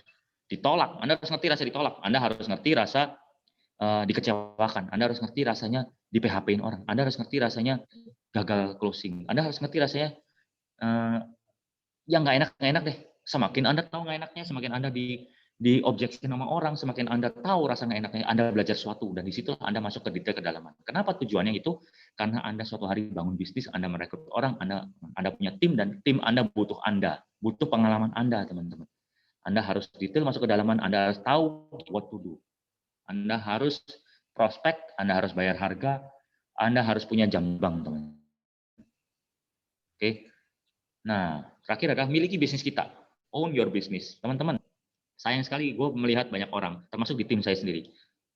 Ketika saya rekrut, dia tidak berasa itu memiliki bisnisnya. Dia pikir ini bisnis saya, teman-teman. Saya rekrut dia, dipikir saya yang punya bisnisnya. Salah, teman-teman. Ketika Anda direkrut, bisnis ini bisnis Anda loh, teman-teman. Bukan bisnis leader Anda, bukan bisnisnya Erison, teman-teman. Bukan bisnis saya. Ini bisnis Anda sendiri nih. Artinya apa? Ketika Anda memiliki bisnis Anda nggak boleh tergantung orang lain. Anda nggak boleh tergantung leader Anda nggak boleh tergantung tim Anda tergantung diri Anda sendiri. Sukses nggak sukses, itu gara-gara lu sendiri, bukan gara-gara leader lu atau tim lu. Kenapa saya ngomong gitu? Karena saya juga mengalami itu, teman-teman. Ya, saya pernah dikecewakan, saya juga pernah banyak hal yang saya rasakan, tapi saya tetap jalanin itu. Ya, nggak cuma di Prudential, saya juga sama ketika dulu di toko. Teman-teman tahu ketika di toko itu ada up and down, teman-teman. Suatu hari saya pernah setelah Lebaran, kan Lebaran tutup tuh toko. Buka lagi setelah Lebaran kan, tiba-tiba pegawai saya nggak ada yang masuk, teman-teman. Saya berdua sama istri doang. Harus naik turun 3 lantai ruko. Pertanyaannya ketika nggak ada karyawan, masa saya tutup toko? Tutup dulu, nggak ada karyawan. Kan nggak begitu, teman-teman. Ini bisnis saya, teman-teman, bukan bisnis karyawan saya. Saya terpaksa buka. Ya udah sampai encok-encok, teman-teman, naik 3 lantai ruko ya. Mau nggak mau, teman-teman, karena bisnis saya. Saya nggak bisa saya enak sendiri, saya tutup buka. Nggak bisa, teman-teman. Ini bisnis kita tanggung jawab. Jadi akhirnya apa, waktu itu saya ada orang ngelamar, siapapun saya sikat, udah nggak mau tahu latar belakangnya apa. Yang penting ada orang buat ngambil barang, udah gitu. Jadi prinsipnya Anda harus memiliki bisnis ini, teman-teman. Anda nggak tergantung orang lain. Ya, ini bukan bisnis leader Anda, ini bukan bisnis tim Anda. Ini bisnis Anda. Oke, semakin cepat Anda menyadarin itu, semakin cepat Anda sukses. Oke. Next. Nah, tadi saya ngomong know what to do. Know what to do. Know what to do apa sih? Ngapain? Prudential ngapain? Nah, ini ada tips-tips yang dari apa yang saya lakukan, teman-teman. Ya. Yang pertama adalah list bank nama. Udah pasti. Ya. Setiap tahun saya lakukan ini, teman-teman. Dari awal agent sampai hari ini, teman-teman, saya selalu list bank nama. Setiap awal tahun saya list nama. Tulis lagi. Lihat lagi. Orang-orang yang pernah saya prospek siapa? Orang-orang yang belum pernah saya prospek siapa? Orang-orang yang pernah saya ini yang perlu saya follow up siapa? Orang-orang yang banyak deh. Intinya Anda harus list nama dan diskusi dengan leader Anda, teman-teman. Kenapa? Kalau nggak ada list nama, Anda udah kayak meraba-raba, teman-teman. Anda harus punya list nama. Ya. Jantung kita tuh di list nama loh. Kita tuh kerjaannya bikin janji, teman-teman. Ketemu orang bikin janji. List nama, diskusi dengan leader Anda, teman-teman. Supaya Anda bisa capai goal Anda di 2021. Oke. Poin kedua adalah kontak. Setelah punya list nama, ngapain? Kontak, telepon, hubungin. Ya, hubungin dengan apa? Dengan pikiran kosong. Sometimes, teman-teman, kita tuh jadi dukun, teman-teman. Ketika mau kontak, kita punya asumsi. Oh, jangan-jangan dia lagi sibuk. Oh, kayaknya dia baru ngambil polis deh. Oh, kayaknya dia tokonya lagi nggak oke deh. Oh, dia kayaknya dia kemarin itu deh sama agen asuransi kayak nggak oke deh hubungan yang ini. Teman-teman, kalau teman-teman mau kontak pikirannya penuh, Anda jadi dukun, teman-teman. Anda asumsi. Bisa nggak kita telepon atau hubungin nasabah Anda dengan pikiran kosong? Asumsinya bilangin, kosongin semua, ya. Jangan berpikir A, B, C, nggak ada. Kita kosongin pikiran. Blank, teman-teman. Kontak, ya. Gimana waktu kontak? Waktu kontak ngapain? Ini cara saya. Ketika saya kontak, saya nggak langsung ngomong Prudential. Halo bro, gue di Prudential. Ayo ngambil polis. Nggak begitu, teman-teman. Ya. Yang saya lakukan ketika kontak, saya warm up dulu. Ya, gimana bro kabarnya? Oh, gitu ya bro ya. Gimana corona nih? Gimana bisnis ini? Ya, intinya kita tanya dulu keadaan dia. Kita tuh peduli dengan dia, ya. Kita harus memberi dulu, teman-teman, ya. Kita warm up. Kita cari tahu kondisi dia saat ini gimana, dampak corona gimana. Kita cari tahu, kita tuh mengerti tentang dia dulu gitu loh. Jangan pikiran ke kita. Kita harus memikirin dia. Care, give values, oke? Memberikan value ke dia. Lalu baru presentasi. Usahakan setiap kali kontak setelah Anda warm up dan bisa nyambung ngomongnya, Anda harus presentasi. Kalau Anda nggak presentasi, percuma, teman-teman. Berarti Anda sia-sia. Saya sering ngomong ke tim saya, ibaratnya Anda ini sekarang jual tempe. Ya, iseng aja jual tempe. Dari mana Anda tempe Anda bisa laku? Ya caranya harus nawarin dong. Kalau lu nggak nawarin tempenya, gimana orang mau beli tempe lu? Intinya Anda presentasi lah. Prinsipnya gampang itu aja, teman-teman. Nah, ketika Anda kontak calon nasabah, ketika Anda mau ngomong, ketika Anda mau presentasi, rahasia nomor satunya apa? Anda harus believe in what you do. Saya mau sharing dikit, teman-teman, ya. Saya ada tim waktu itu ya. Coba presentasi, habis presentasi, terus orang ini gini, dia ngomong, gue pikirin dulu ya, lu tahu hari ini corona, gue ya cut cost lah, lagi mikir-mikir lah, harus kayak gini. Oh ya. Terus dia nanya saya, tim saya, kok gimana ya kok ya? Dia ngomong gitu, terus gue mesti gimana ya? Lah saya cuma nanya gini. Menurut lu, orang itu lumayan terdampak corona, parah bisnisnya, atau dia kayaknya survive kayak, gue nggak minta lu jadi dukun, gue cuma minta kelihatannya bagaimana, secara gamblang. Dia ngomong, kayaknya sih oke-oke aja sih, bisnisnya running kok, malah kecenderung rame. Dia kan apotek, ada ya lumayan harusnya. Nah, kalau lu udah tahu dia lumayan rame, oke, pertanyaannya apa yang menghambat lu? Ya nggak enak lah, kan hari ini corona loh. Ntar gue kalau nawar-nawar ini kayak dibikin nggak tahu diri namanya kan. Orang lagi susah gue paksa-paksa begitu. Nah teman-teman, saya jawabnya cuma gini. Coba bayangin, ya, tiba-tiba nanti malam Tuhan datang nemuin lu, nongol depan lu, terus dia ngomong, dia megang tangan lu, dia megang kepala lu, dia ngasih visi ke depan lu. Tiba-tiba lu terbayang kelihatan bahwa temen lu itu tahun depan suaminya meninggal, sakit, dan kehidupannya terdampak. Dia mati-matian karena sumber income-nya suaminya. Nah, setelah lu sadar itu, terus Tuhan ngomong, apa yang gue tunjukin lu, jangan ngomong siapa-siapa. Cukup lu tahu aja. Terus dia ngilang. Pertanyaan gue, kalau lu dapat visi seperti itu, kira-kira lu akan paksa ngomong ke dia, lu maksa dia apapun juga, lu mesti ngambil, ini bagus, gue tujuan baik buat lu, dan lain-lain. Lu ngomong gitu nggak? Atau lu tetap nggak enak lah, ini corona. Ketika saya ngomong gitu teman-teman, dia cuma ngomong, iya juga ya gitu. Nah teman-teman, saya berusaha nanamkan gini loh. Lu believe nggak apa yang lu lakuin? Apa yang lu lakuin itu membantu orang lain. Lu believe nggak kalau lu lakuin ini tujuan untuk orang lain, bukan diri lu, bukan kantong lu gitu. Kalau lu percaya, lu nggak ada hesitation, lu nggak ada hambatan di belakang lu nggak akan mikir itu. Lu bisa mikir itu karena lu mikirin kalau lu paksa kayaknya gue dapat komisi ya gitu. Nah teman-teman, itu yang harus dipikirin, salah itu teman-teman. Anda harus believe apa yang lu lakuin, bahwa yang lu lakuin itu membantu orang lain. Dengan catatan memang lu tidak merugikan, maksudnya bukan maksa-maksa kayak gitu, bukan teman-teman ya. Ini berbeda teman-teman. Gitu teman-teman ya. Terus berikutnya adalah Anda harus kontak yang banyak. Jangan kontak 1-2 doang, kontak yang banyak teman-teman. Ya, jangan tergantung 1-2 orang. Kontak yang banyak. Kontak teman-teman nggak tahu kok siapa yang akan klik. Prinsipnya gitu teman-teman. Oke. Berikutnya ada kuasai cara mendengarkan dan presentasi yang benar. Kenapa? Karena bagi saya seperti prinsip prudential ya. Always listening, listening, understanding, delivering. Artinya nomor 1 tuh listening, bukan apa-apa. Listening dulu. Anda mendengarkan dulu, mendengarkan dia punya masalah apa, dia punya problem apa, dia perlu solusi apa. Anda dengerin, lalu Anda ngerti, Anda tawarin solusi, delivering. Ya, Anda kuasai, Anda harus menguasai caranya, teman. Cara mendengarkan dan presentasi yang benar. Ya, contoh, saya ada contoh case ya. Waktu itu saya sering cerita, mungkin teman-teman pernah dengar, saya nggak tahu deh pernah dengar nggak. Saya beberapa kali cerita ada masalah ini. Waktu itu saya masih agent baru jalan 3 bulan, 4 bulan. Cuman kebetulan saya jam terbangnya walaupun 3 bulan 4 bulan saya banyak aktivitas teman-teman ya. Saya garap PR gitu teman-teman. Nah suatu hari saya ini waktu itu banyak aktivitas tapi belum closing dikit teman-teman ya. Singkat cerita waktu itu agensi saya ada acara makan-makan di hotel untuk API yang 100 juta. Saya belum 100 juta teman-teman.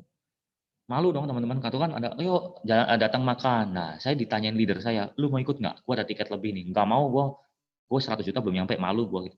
Gak apa-apa, nggak ada yang lihat lu, emang siapa yang tahu lu gitu. Datang aja gitu. Ya udah, namanya makan-makan gratis kenapa enggak? Ya saya ikut lah. Saya ikut sana, saya datang duduk lihat orang-orang yang berprestasi. 100 juta API, 150 juta, wah hebat-hebat ya, saya pikir gitu. Saya kalau nggak salah saya tuh belum 50 loh teman-teman, masih dikit. Itu izin baru saya. Baru jalan 2-3 bulan ya. 3 bulan lah. Terus habis itu mau pulang, waktu itu kita ada kontes cruise ya teman-teman ya. Ada gambar kapal itu. Terus leader saya berhenti, terus dia ngambil. Ayo foto sama gua. Nah, saya disuruh pegang fotonya gambar cruise itu foto. Jebret gitu. Terus habis itu dia ngomong, waktu itu zaman itu belum ada WhatsApp ya, belum terlalu ini ya, pakai BlackBerry ya. Pasang di profil BB lu. Ya udah saya pasang teman-teman. Waktu saya pasang, berapa hari kemudian ada yang nanya teman-teman. Wih, dapat apa itu gitu. Saya bilang, oh dapat cruise. Ini teman papa saya teman-teman. Oh dapat cruise, oh dapat dari mana gitu? Dari Prudential gitu. Saya bilang gitu. Oh lu di Prudential gitu? Iya gitu. Wah, gue lagi ada masalah sama Prudential. Oh kenapa om gitu? Gue nih lagi ada mau ada sesuatu tapi kontak agent saya dianya susah banget di kontak. Akhirnya dia minta ketemu saya bantuin, saya datang, saya dengerin, ternyata apa teman-teman? Dia cuma minta rubah apa ya? Minor ya, ahli waris kayak atau apa saya lupa, nggak ingat, rubah minor ya. Simple things. Akhirnya saya cuma saya nggak mau jump in, ini coba om itu kontak agent Anda, kalau nggak bisa, benar nggak bisa, ya gue bantuin. Itu masa kecil, gampang gitu. Habis itu dia ngomong gini, gue ditawarin lagi nih sama temen gue nih, ditunjukin dia. Waktu itu kan belum pakai Proofos, teman-teman pakai ini ya, print out ya. Ditunjukin ilustrasi 10 juta sebulan teman-teman. Ditunjukin saya. Menurut lu bagus nggak? Saya lihat. Terus saya kan kemana-mana bawa laptop, saya bikin laptop, saya bikin ilustrasinya. Singkat cerita saya bisa bikin lebih bagus, ya. Itu cuma masalah SKS ya teman-teman ya. Saya tunjukin ke dia, terus dia kaget tuh, kok lu lebih bagus ya gitu. Nah saya cuma ngomong, om kayak gini itu mirip kayak om tuh lagi di restoran mau makan. Sama-sama nasi goreng, yang masak beda, hasilnya beda. Saya bilang gitu. Tinggal cocok-cocokan om gitu. Oke juga ya gitu, dia ngomong gitu. Terus dia ngomong, tapi saya ngomong cut gini. Kenapa lu mau ngambil lagi gitu? Kan lu sudah ada polis kan om gitu. Ya polis gua tuh cuman Prumet nih gitu waktu itu ya. Saya mau ngambil PHS, waktu itu belum ada PPH ya, PHS hospital sama UP jiwa gitu. Oh kenapa mau ngambil itu om? Karena supaya kalau gua ada apa-apa, anak gua nggak ngerepotin anak gua. Dia udah umur 60-an lebih kan waktu itu. Nah, saya dengar itu. Jadi intinya dia ngomong, kalau ada apa gua nggak repotin anak gua. Dia ngomong gitu. Terus saya nanya, oh gitu ya om ya. Terus ini agent yang nawarin agentnya om. Bukan lah, gua udah nggak mau, gua kontak dia susah. Ini teman gua, dia punya pabrik jadi agent, iseng-iseng. Nah, itu ya teman-teman ya. Akhirnya saya prospek, saya ngomong ya udah, kan dia tertarik dengan investasi saya, dia masih mau mikir-mikir dulu, saya follow up berapa kali. Kebetulan waktu itu mau lebaran, dia punya restoran rame, nggak sempat follow up. Setelah lebaran selesai libur, dia baru bisa ketemu saya. Ketemu saya, diskusi, singkat cerita closing teman-teman, 10 juta sebulan ya. Itu closing terbesar saya waktu itu teman-teman ya, 10 juta sebulan, saya langsung seneng banget. Terus karena dia waktu itu umur 60-an harus medical test, sampai treadmill segala teman-teman ya. Singkat cerita, mau medical test ya hari Senin, hari Jumat malam dia telepon saya. Dia bilang, gua masuk rumah sakit karena DB. Saya kaget, waduh, berarti kan nggak bisa medical test, pending teman-teman ya, dipospon dulu. Kita nggak ngomong prudensial karena kan SPAJ udah masuk, ya kan, SPAJ udah masuk. Ya saya ngomong, ya udah, lu jangan klaim prumednya ya, lu tunggu aja sampai ini sembuh, oke, nanti udah oke, baru medical test. Akhirnya 2 bulan kemudian sampai NTU dilanjutin lagi, akhirnya medical test teman-teman.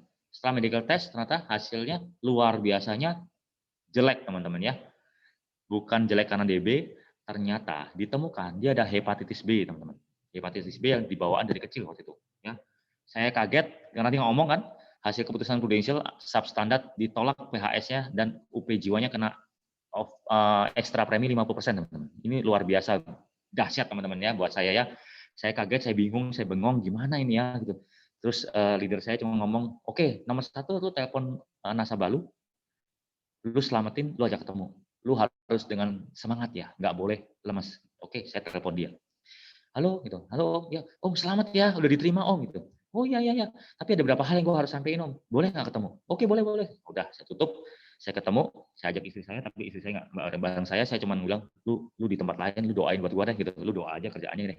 Nah, saya ketemu teman-teman, lalu saya ngomong sama dia ketemu, selamat ya Om, udah diterima Om. Terus saya sodorin substandard. Tapi saya mesti ngomong Om, gitu. Rumah sakitnya ditolak Om. Muka dia berubah teman-teman. Habis itu saya ngomong lagi. Terus ada tambahan preminya Om gitu. Muka dia double berubah teman-teman. Dia diem. Dia merenung terus dia nanya saya. Lama ya dia merenung ya. Terus dia nanya saya. Kalau gitu gua ngapain ngambil ya gitu. Ketika dia nanya gitu, dalam hati kecil saya juga berpikir, iya juga ya ngapain lu ngambil ya gitu. Benar nggak teman-teman? Saya juga berpikir ngapain dia ngambil gitu ya. Tapi saya berpikir teman-teman, saya jadi ingat teori tentang mengerti kebutuhan nasabah. Nah, ketika itu terjadi saya langsung ngomong gini teman-teman. Om, kondisi Om sudah tidak sama dengan kondisi orang pada umumnya. Pengalaman saya Om, orang yang hepatitis pasti ditolak Om. Om ini diterima loh, dan nggak ada pengecualian loh Om. Cuman hospital ditolak ya, tapi sakit kritisnya dan UP meninggalnya diterima. Ada sakit kritisnya teman-teman ya. Sakit kritis terima. Kalau Om klaim tentang itu dibayarkan Om.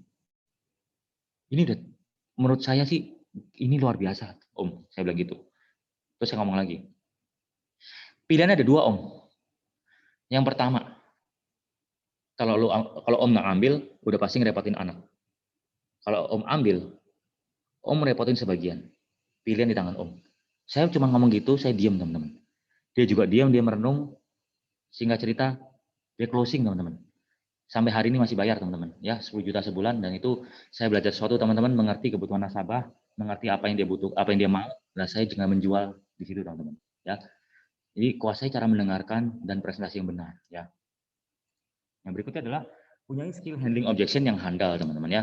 Anda harus bisa menghandle keberatan nasabah teman-teman. Kalau Anda bisa presentasi, bisa itu, terus kemudian nasabah Anda punya keberatan, Anda nggak bisa handle, ya nggak closing teman-teman ya.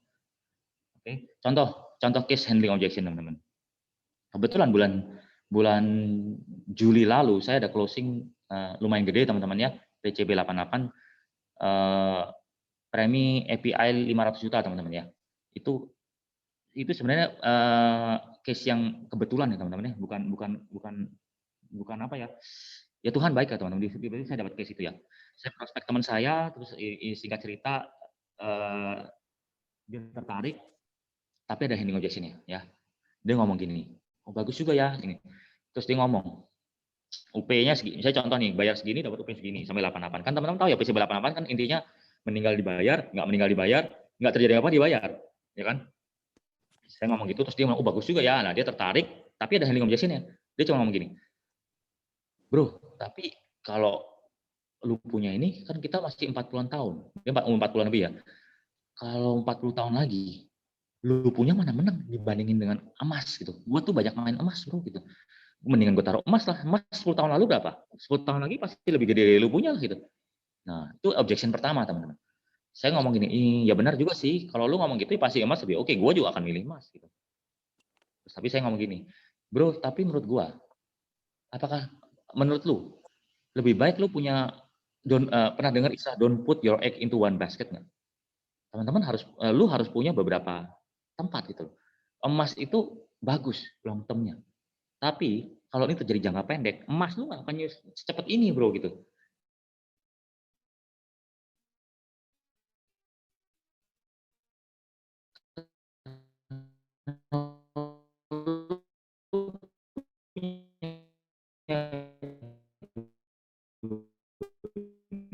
Kenapa enggak? Saya bilang gitu. Nah, ya segini dapat gini udah pasti. Ini pasti di tangan lu tuh. Jelas nggak teman-teman suaranya? Tes. Sempat putus tapi udah oke sekarang, bro. Oke. Ya. Okay. Ya, tadi sama mana ya? Ya gitu. Jadi intinya handling objection handle ya teman-teman ya. Intinya dia ngomong emas, saya bilang emas itu jangka panjang, kalau ini jangka pendek pun lebih menang gitu. Jadi lu harus punya dua-duanya. Dia membeli keberatan saya, dia ambil teman handling saya. Ada handling objection berlapis teman. Kedua dia keluar lagi gitu. Iya sih, tapi sekarang lagi corona loh gitu. Mesti gue juga mikir-mikir nih apa harus mengalokasikan dana nih. Apa gue perlu ngambil sekarang apa nanti ya gitu. Nah, saya kebetulan kan lumayan detail masalah tabel medikal teman-teman ya. Langsung saya share. Bro gitu. Lu tuh umur sama gue nggak beda jauh bro gitu. Kita umur udah kepala 4 gitu. Lu lihat deh gitu. Saya tunjukin tabel medikal teman-teman. Lu lihat. Prudential nih hari ini lagi diskon besar-besaran. Lu lihat deh. Umur 40-an lebih, saya bacain yang kan kalau tabel medical itu kan ada yang elite club, ada non elite club itu ya teman-teman ya. Yang non elite club saya bacain. Lu lihat deh aslinya itu cuma gini. Lu umur kita ini cuma dibayar maksimum cuma ngambil 2 miliar, Bro. Hari ini Prudential buka keran 8 miliar saya ambil paling kanan. Kan yang ultimate yang elite club kan dia nggak tahu bedanya apa. Saya cuma ngomong aja, kan saya kebetulan elite kan. Dibuka 8 miliar, Bro. Hari ini 8 miliar lalu diambil, dibuka. Ya kan? Terus kedua, saya bilang gitu. Lu lihat deh. Lu bentar lagi usia 45, bro. Lu lihat deh, umur 46. Saya tunjukin 46. 46 itu drop dari yang tabel kanan itu udah drop. Jadi 1,2 M. Jadi ya kecil lah, pokoknya nggak sampai segitu. Lu lihat deh, umur 46 ke atas tuh drop jauh banget. Artinya apa? Asuransi itu melihat orang usia 46 ke atas, resikonya tinggi sekali, bro. Karena lu harus medical. Artinya apa? Dia ngeliatnya berbeda banget. Harga kita dihargain beda, bro. Kalau gue jadi lu, bro, gue akan ambil tahun ini terbanyak dan terbesar yang gue bisa ambil. Saya bilang gitu. Dia bilang, oh ya juga benar juga ya ini. Dia membeli objection saya lagi, teman-teman ya. Handling objection saya lagi. Terakhir dia ngomong, tapi gue nggak ada budget segini. Saya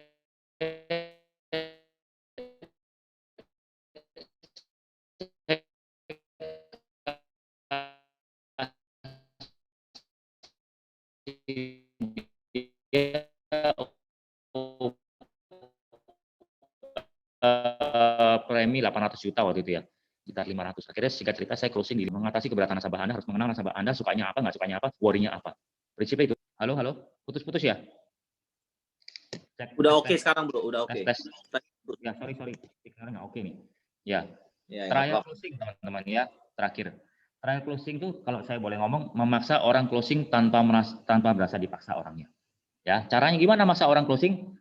Harus menimbulkan sense urgent dan important, mendesak dan penting. Kalau salah satu dari itu nggak ada, nggak closing teman-teman.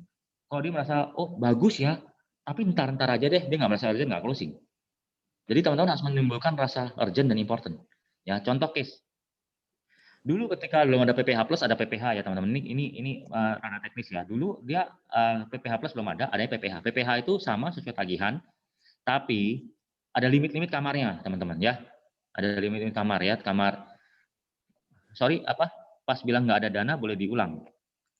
Yang mana ya? Saya udah lupa nih. Pas bilang tadi nggak ada dana, bagaimana cara jawabnya bro? Karena agak putus tadi. Ya handling objection orang dananya nanti dulu deh, mau kan lagi nggak ada duit ini. Oh ya. Oh dia ngomong gue nggak ada duit nih lah. Kan saya tawarin 800 juta. Oh lagi nggak ada duit gue gitu. Oh boleh tahu nggak budget lu berapa? Dia cuma ya kurang lebih 500 juta. Ya cuma gitu doang. Akhirnya saya bikinin 500 juta gitu doang teman-teman. Saya sesuai dengan dia. Akhirnya saya closing 500 juta gitu. Intinya dia ngomong dia bisa nyisihin 500 juta. Gitu. Prinsipnya gitu.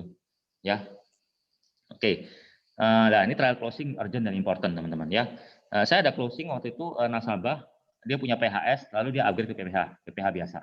PPH itu bedanya dengan PPH Plus adalah sesuai tagihan, tapi ada limit kamarnya, teman-teman ya. Dia orang kaya, punya pabriknya 2, teman-teman. Oke.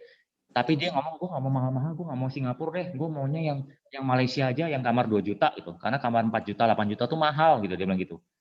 Gue kamar 2 juta aja, kamar 2 juta tuh nggak bisa Singapura, kamar 4 juta ke atas bisa Singapura. Itu ya teman-teman, kalau teman-teman belum kenal PPH ya, karena sekarang PPH Plus kan. Kalau PPH itu kamar 2 juta, Indonesia Malaysia, kalau PPH Plus, kalau 4 juta ke atas baru Singapura gitu. Lah dia nggak mau Singapura karena mahal. Gitu. Ya udah saya cuma iyain, oke, boleh om, gini, boleh tante gitu. Gue bikinin, udah selesai, pas mau tanda tangan, pas mau masuk ke SPAJ, saya pastiin lagi, oke om maunya yang Malaysia ya, om nggak mau Singapura ya, ya nggak usah gitu, oke gitu. Saya cuma mastiin ya om gitu. Just in case suatu hari om terjadi risiko dan dokter ngomong, oh lu mesti ke Singapura, soalnya yang bisa handle lu ini cuma di Singapura, teknologi paling bagusnya di Singapura, om nggak bisa berangkat ya. Nah, gue cuma ngomong gitu doang, saya diam teman-teman. Om nggak bisa berangkat ya, saya diam. Nah teman-teman, Anda harus tahu, orang kaya tuh nggak suka dibatas-batasin. Nah saya bisa ngomong gitu karena apa? Saya tahu dia punya duit, tapi dia nggak mau keluarin duit. Saya ngomong gitu, saya diem, terus dia mikir. Karena orang kaya tuh nggak suka dibatasin, teman-teman. Jadi dia mikir, terus dia ngomong, coba deh lu hitungin yang Singapura, yang 4 juta. Bikinin 4 juta, berdua. Kan Singapura nggak cukup 4 juta, harus 8 juta. Singkat cerita, saya masuk terus, akhirnya dia closing di PPH 8 juta, teman-teman. Karena saya menjual kebutuhan dia. Ya, importantnya saya jual, urgentnya saya jual. Nah, intinya saya memberikan sense ini penting dan ini mendesak buat dia gitu. Ya, itu membuat dia tuh jadi yang mendesak tadi ya teman-teman, ini jadi penting. Kalau dia nggak punya ini, dia nggak bisa ngambil yang Singapura. Singapura itu penting buat dia karena dia nggak suka dibatasin. Ya singkat cerita begitu teman-teman. Dari PPH 2 juta jadi 8 juta teman-teman. Teman-teman harus kenal nasabah teman-teman. Ya, prinsipnya gitu teman-teman. Oke. Nah, oke. Kabar gembira teman-teman. Mau tahu kabar gembira? Ya. Kabar gembira. Oke. Teman-teman, kabar gembiranya apa? Teman-teman, hari ini masih bulan Januari, teman-teman. Oke? Bulan Januari itu kita semua riset dari nol. Ya, bukan saya doang. Harrison semua dari nol, teman-teman, termasuk teman-teman. Semua dari nol. Artinya apa? Teman-teman punya kesempatan yang sama dengan kita. Ya, kita racing bareng dengan semuanya sama-sama dari nol, teman-teman. Anda punya waktu 12 bulan. Yang sekarang udah mau habis ya Januari ya. Paling nggak 11 bulan lewat lah. Anda punya waktu 11 bulan lewat untuk mencapai goal Anda, teman-teman. Waktunya masih banyak. Pertanyaannya Anda mau santai-santai atau Anda mau ngegas? Itu pilihan di tangan Anda. Ya, kabar gembiranya, waktu masih panjang. Jangan sampai Anda santai-santai, tiba-tiba sadar, loh kok udah Oktober? Nah, problem teman-teman ya. Oke, semua start dari nol. Ini masih Januari, kita punya waktu 1 tahun untuk capai goal. Oke, nah, tapi teman-teman, hati-hati. Ya, hati-hati sama apa teman-teman? Bagi Anda yang tahun lalu, oke, capai PC, Star Club, Double Star Club, promosi, wih, wah, euforia. Wih, wah hebat, gua capai, gua ini, lu seneng ya, happy ya. Teman-teman, hati-hati. Kadang-kadang kita terlalu happy sampai lupa move on dari happy-nya, teman-teman. Ya, sering terjadi, teman-teman. Saya lihat orang-orang yang prestasi, kelupaan kalau ini udah ganti tahun, teman-teman. Ya, teman-teman, Anda prestasi, Anda nggak prestasi, begitu Anda awal tahun udah nol lagi, teman-teman. Itu tahun lalu. Anda harus lepasin, teman-teman. Ya, Anda harus let go the glory. Let go the glory. Lepasin kemenangan lu. Ya, termasuk failure lu. Ya, teman-teman kalau tahun lalu Anda nggak capai apa-apa, Anda gagal capai AAD, Anda gagal capai AD, Anda nggak capai Star Club, Anda bahkan, aduh, setengah mati nih tahun lalu corona nih. Anda berasa gagal, Anda berasa, aduh kok gua kayak tahun lalu gitu. Teman-teman, tahun lalu, teman-teman. Itu udah lewat. Ini tahun baru, udah nol lagi. Yang teman-teman harus let it go. Ya, glory Anda atau failure Anda dibuang ke belakang, teman-teman. Ya, jangan Anda merenung terus, aduh kok gue gagal ya, dibawa-bawa sampai hari ini, teman-teman. No, teman-teman ya. Karena saya harus bilang, kenapa bertahun-tahun saya jalan bisnis ini, saya melihat dua hal ini seringkali membuat orang gagal, teman-teman. Nggak bisa move on dari masa lalu. Nggak bisa move on dari kemenangannya maupun kegagalannya. Ya. Jangan sampai kedua hal tersebut menghambat langkah teman-teman. Oke, jangan sampai teman-teman. Ya, yang sudah berhasil, Anda hebat, Anda ini mulai dari nol, lupakan itu. Yang gagal, Anda juga nggak apa, Anda mulai dari nol, lupakan itu. Start dari nol. Let it go. Jangan biarkan dua hal tersebut menghambat langkah lu, teman-teman. Oke, forgive and forget kata-katanya ya. Lupakan, maafkan Anda, kesalahan Anda, mungkin Anda buang-buang waktu, Anda mungkin nggak serius kemarin. It's okay. Buang. Kita start dari nol lagi. Kita mulai dari awal lagi. Ya, ending 2021 ini tergantung Anda ngelakuin apa hari. Oke, teman-teman. Nah, teman-teman, ini slide terakhir. Oke, teman-teman. Saya masih bilang ada fokus building your life, teman-teman. Ya, fokus building your life. Ya, teman-teman harus fokus building your life, your business. Seperti saya sering dapat informasi ilham ya, teman-teman. Seperti Anda kalau lagi bangun rumah, ya. Kalau ketika Anda bangun rumah, Anda tuh bangun dari satu bata demi satu bata. Bata demi bata demi bata demi bata, Anda susun, ya. Bangun satu bata demi satu bata. Ketika Anda tiba-tiba berhenti bangun bata itu, Anda tinggal nggak jadi rumah, teman-teman. Itu dari tumpukan bata doang. Anda harus fokus bangun hidup Anda, building your life. Bangun your life, bangun bisnis Anda. Bata demi bata sampai jadi rumah. Ya. Dan juga seperti rumah, teman-teman. Apa artinya sebuah rumah kalau nggak ada isinya? Teman-teman boleh punya rumah megah. Rumahnya gede banget. Tapi hampa, kosong isinya. Nggak ada keharmonisan rumahnya. Hubungan Anda dengan keluarga nggak baik. Dengan istri nggak baik. Anda boleh punya segalanya. Tapi Anda hubungan dengan keluarga Anda kosong. Buat apa? Seperti rumah pula, sebagus-bagusnya rumah. Yang paling penting adalah penghuninya, teman-teman. Yang paling penting adalah Anda, teman-teman. Anda boleh bangun bisnis Anda, tapi paling penting adalah your family, teman-teman. Your life, your wife, your husband, your kids, your parents. Itu yang paling penting, paling berharga. Ya. Keharmonisan rumah tangga itu paling penting, teman-teman. Ya. Harus, kalau Anda nggak harmonis, Anda nggak oke, bisnis Anda nggak akan bertumbuh. Prinsipnya seperti itu, teman-teman. Anda harus bangun hidup Anda, bisnis Anda, sejalan dengan kehidupan Anda. Tidak boleh bisnis doang. Oke, berikutnya adalah tempel leader Anda. Ya, tempel leader Anda. Kayak perangko, teman-teman ya. Berkomunikasi positif ya, teman-teman. Saya juga pernah ngalamin down, saya juga pernah ngalamin depresi, saya juga pernah ngalamin kegagalan. Yang saya lakukan, saya tempel leader Anda. Leader saya nggak pernah lepasin. Ya, saya juga pernah stres, saya pengen keluar dari bisnis ini, tapi saya tempel leader saya bangkit lagi, teman. Kenapa? Karena leader Anda itu seperti orang tua Anda. Hanya leader Anda yang pengen Anda berhasil, teman-teman. Selain diri Anda dan keluarga Anda. Leader Anda itu orang yang paling pengen Anda berhasil. Udah kayak orang tua Anda, teman-teman. Anda mungkin boleh slack lah. Mungkin pernah beda pendapat. Anda mungkin pernah nggak cocok dengan leader Anda. Tapi teman-teman harus percaya, leader Anda tuh orang yang paling pengen Anda berhasil. Caranya boleh berbeda, tapi dia pengen Anda berhasil. Anda harus tahu. Anda harus bersyukur punya leader Anda. Anda harus berterima kasih dengan Tuhan. Anda harus berterima kasih dengan leader Anda. Lu masih di take care, teman-teman. Banyak orang di luar sana nggak di take care sama leadernya, ditinggal, teman-teman. Anda harus berterima kasih. Peluk dia kalau perlu, nih cium nih monitor nih, teman-teman ya. Ya, teman-teman harus nempel dengan leader Anda, berkomunitas positif. Percaya, leader Anda yang paling benar, teman. Leader Anda yang paling ingin Anda berhasil. Kata-kata apapun, Anda berselisih pendapat, kelihatannya nggak oke, tapi dia tujuan yang baik, ya teman-teman. Oke. Berikutnya, just do it, teman-teman, just do it. Nggak usah mikir panjang, just do it. Untuk mendapatkan hasil yang berbeda, Anda harus melakukan perubahan. Ya. Kadang-kadang orang terlalu banyak mikir, gimana ya, gimana ya, mikir terus nggak pernah jalan-jalannya, nggak bisa, teman-teman, just do it. Lu mau hasil berbeda, lu do it, lakuin. Ya, jangan mikirin terus. Kalau mikirin terus nggak kemana-mana, lu jangan di tempat. Lakuin terbaik. Lakuin. Ya, berikan yang terbaik ya, teman-teman. Berikan yang terbaik diri Anda supaya masa depan Anda, hidup Anda, masa depan akan berterima kasih ke Anda hari ini.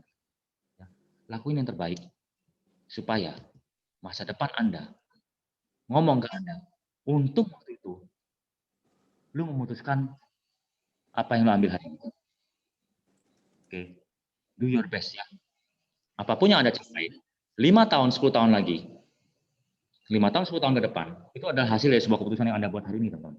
Ya, Anda mau berubah, Anda mau melakukan yang terbaik, Anda mau menjadi yang terbaik, itu keputusan Anda hari ini. Itu berdampak ke kehidupan Anda ke depan, teman-teman. Ya, mungkin Anda jadi bisa resign, mungkin Anda jadi memiliki passive income, mungkin Anda menjadi punya income yang besar, mungkin bisa membawa orang tua lu jalan-jalan dan lain-lain, teman-teman. Ya, Nah, saya pernah baca ini dan bagus. Design a life that you are inspired to live. Anda harus membangun hidup Anda yang Anda sendiri terinspirasi menghidupinya. Gitu.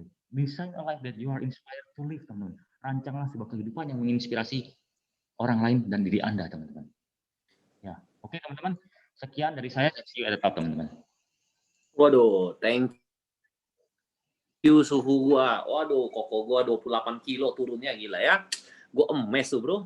Makanya gua udah nggak bisa makan bareng lagi sama lu. Udah ditolak ntar ya.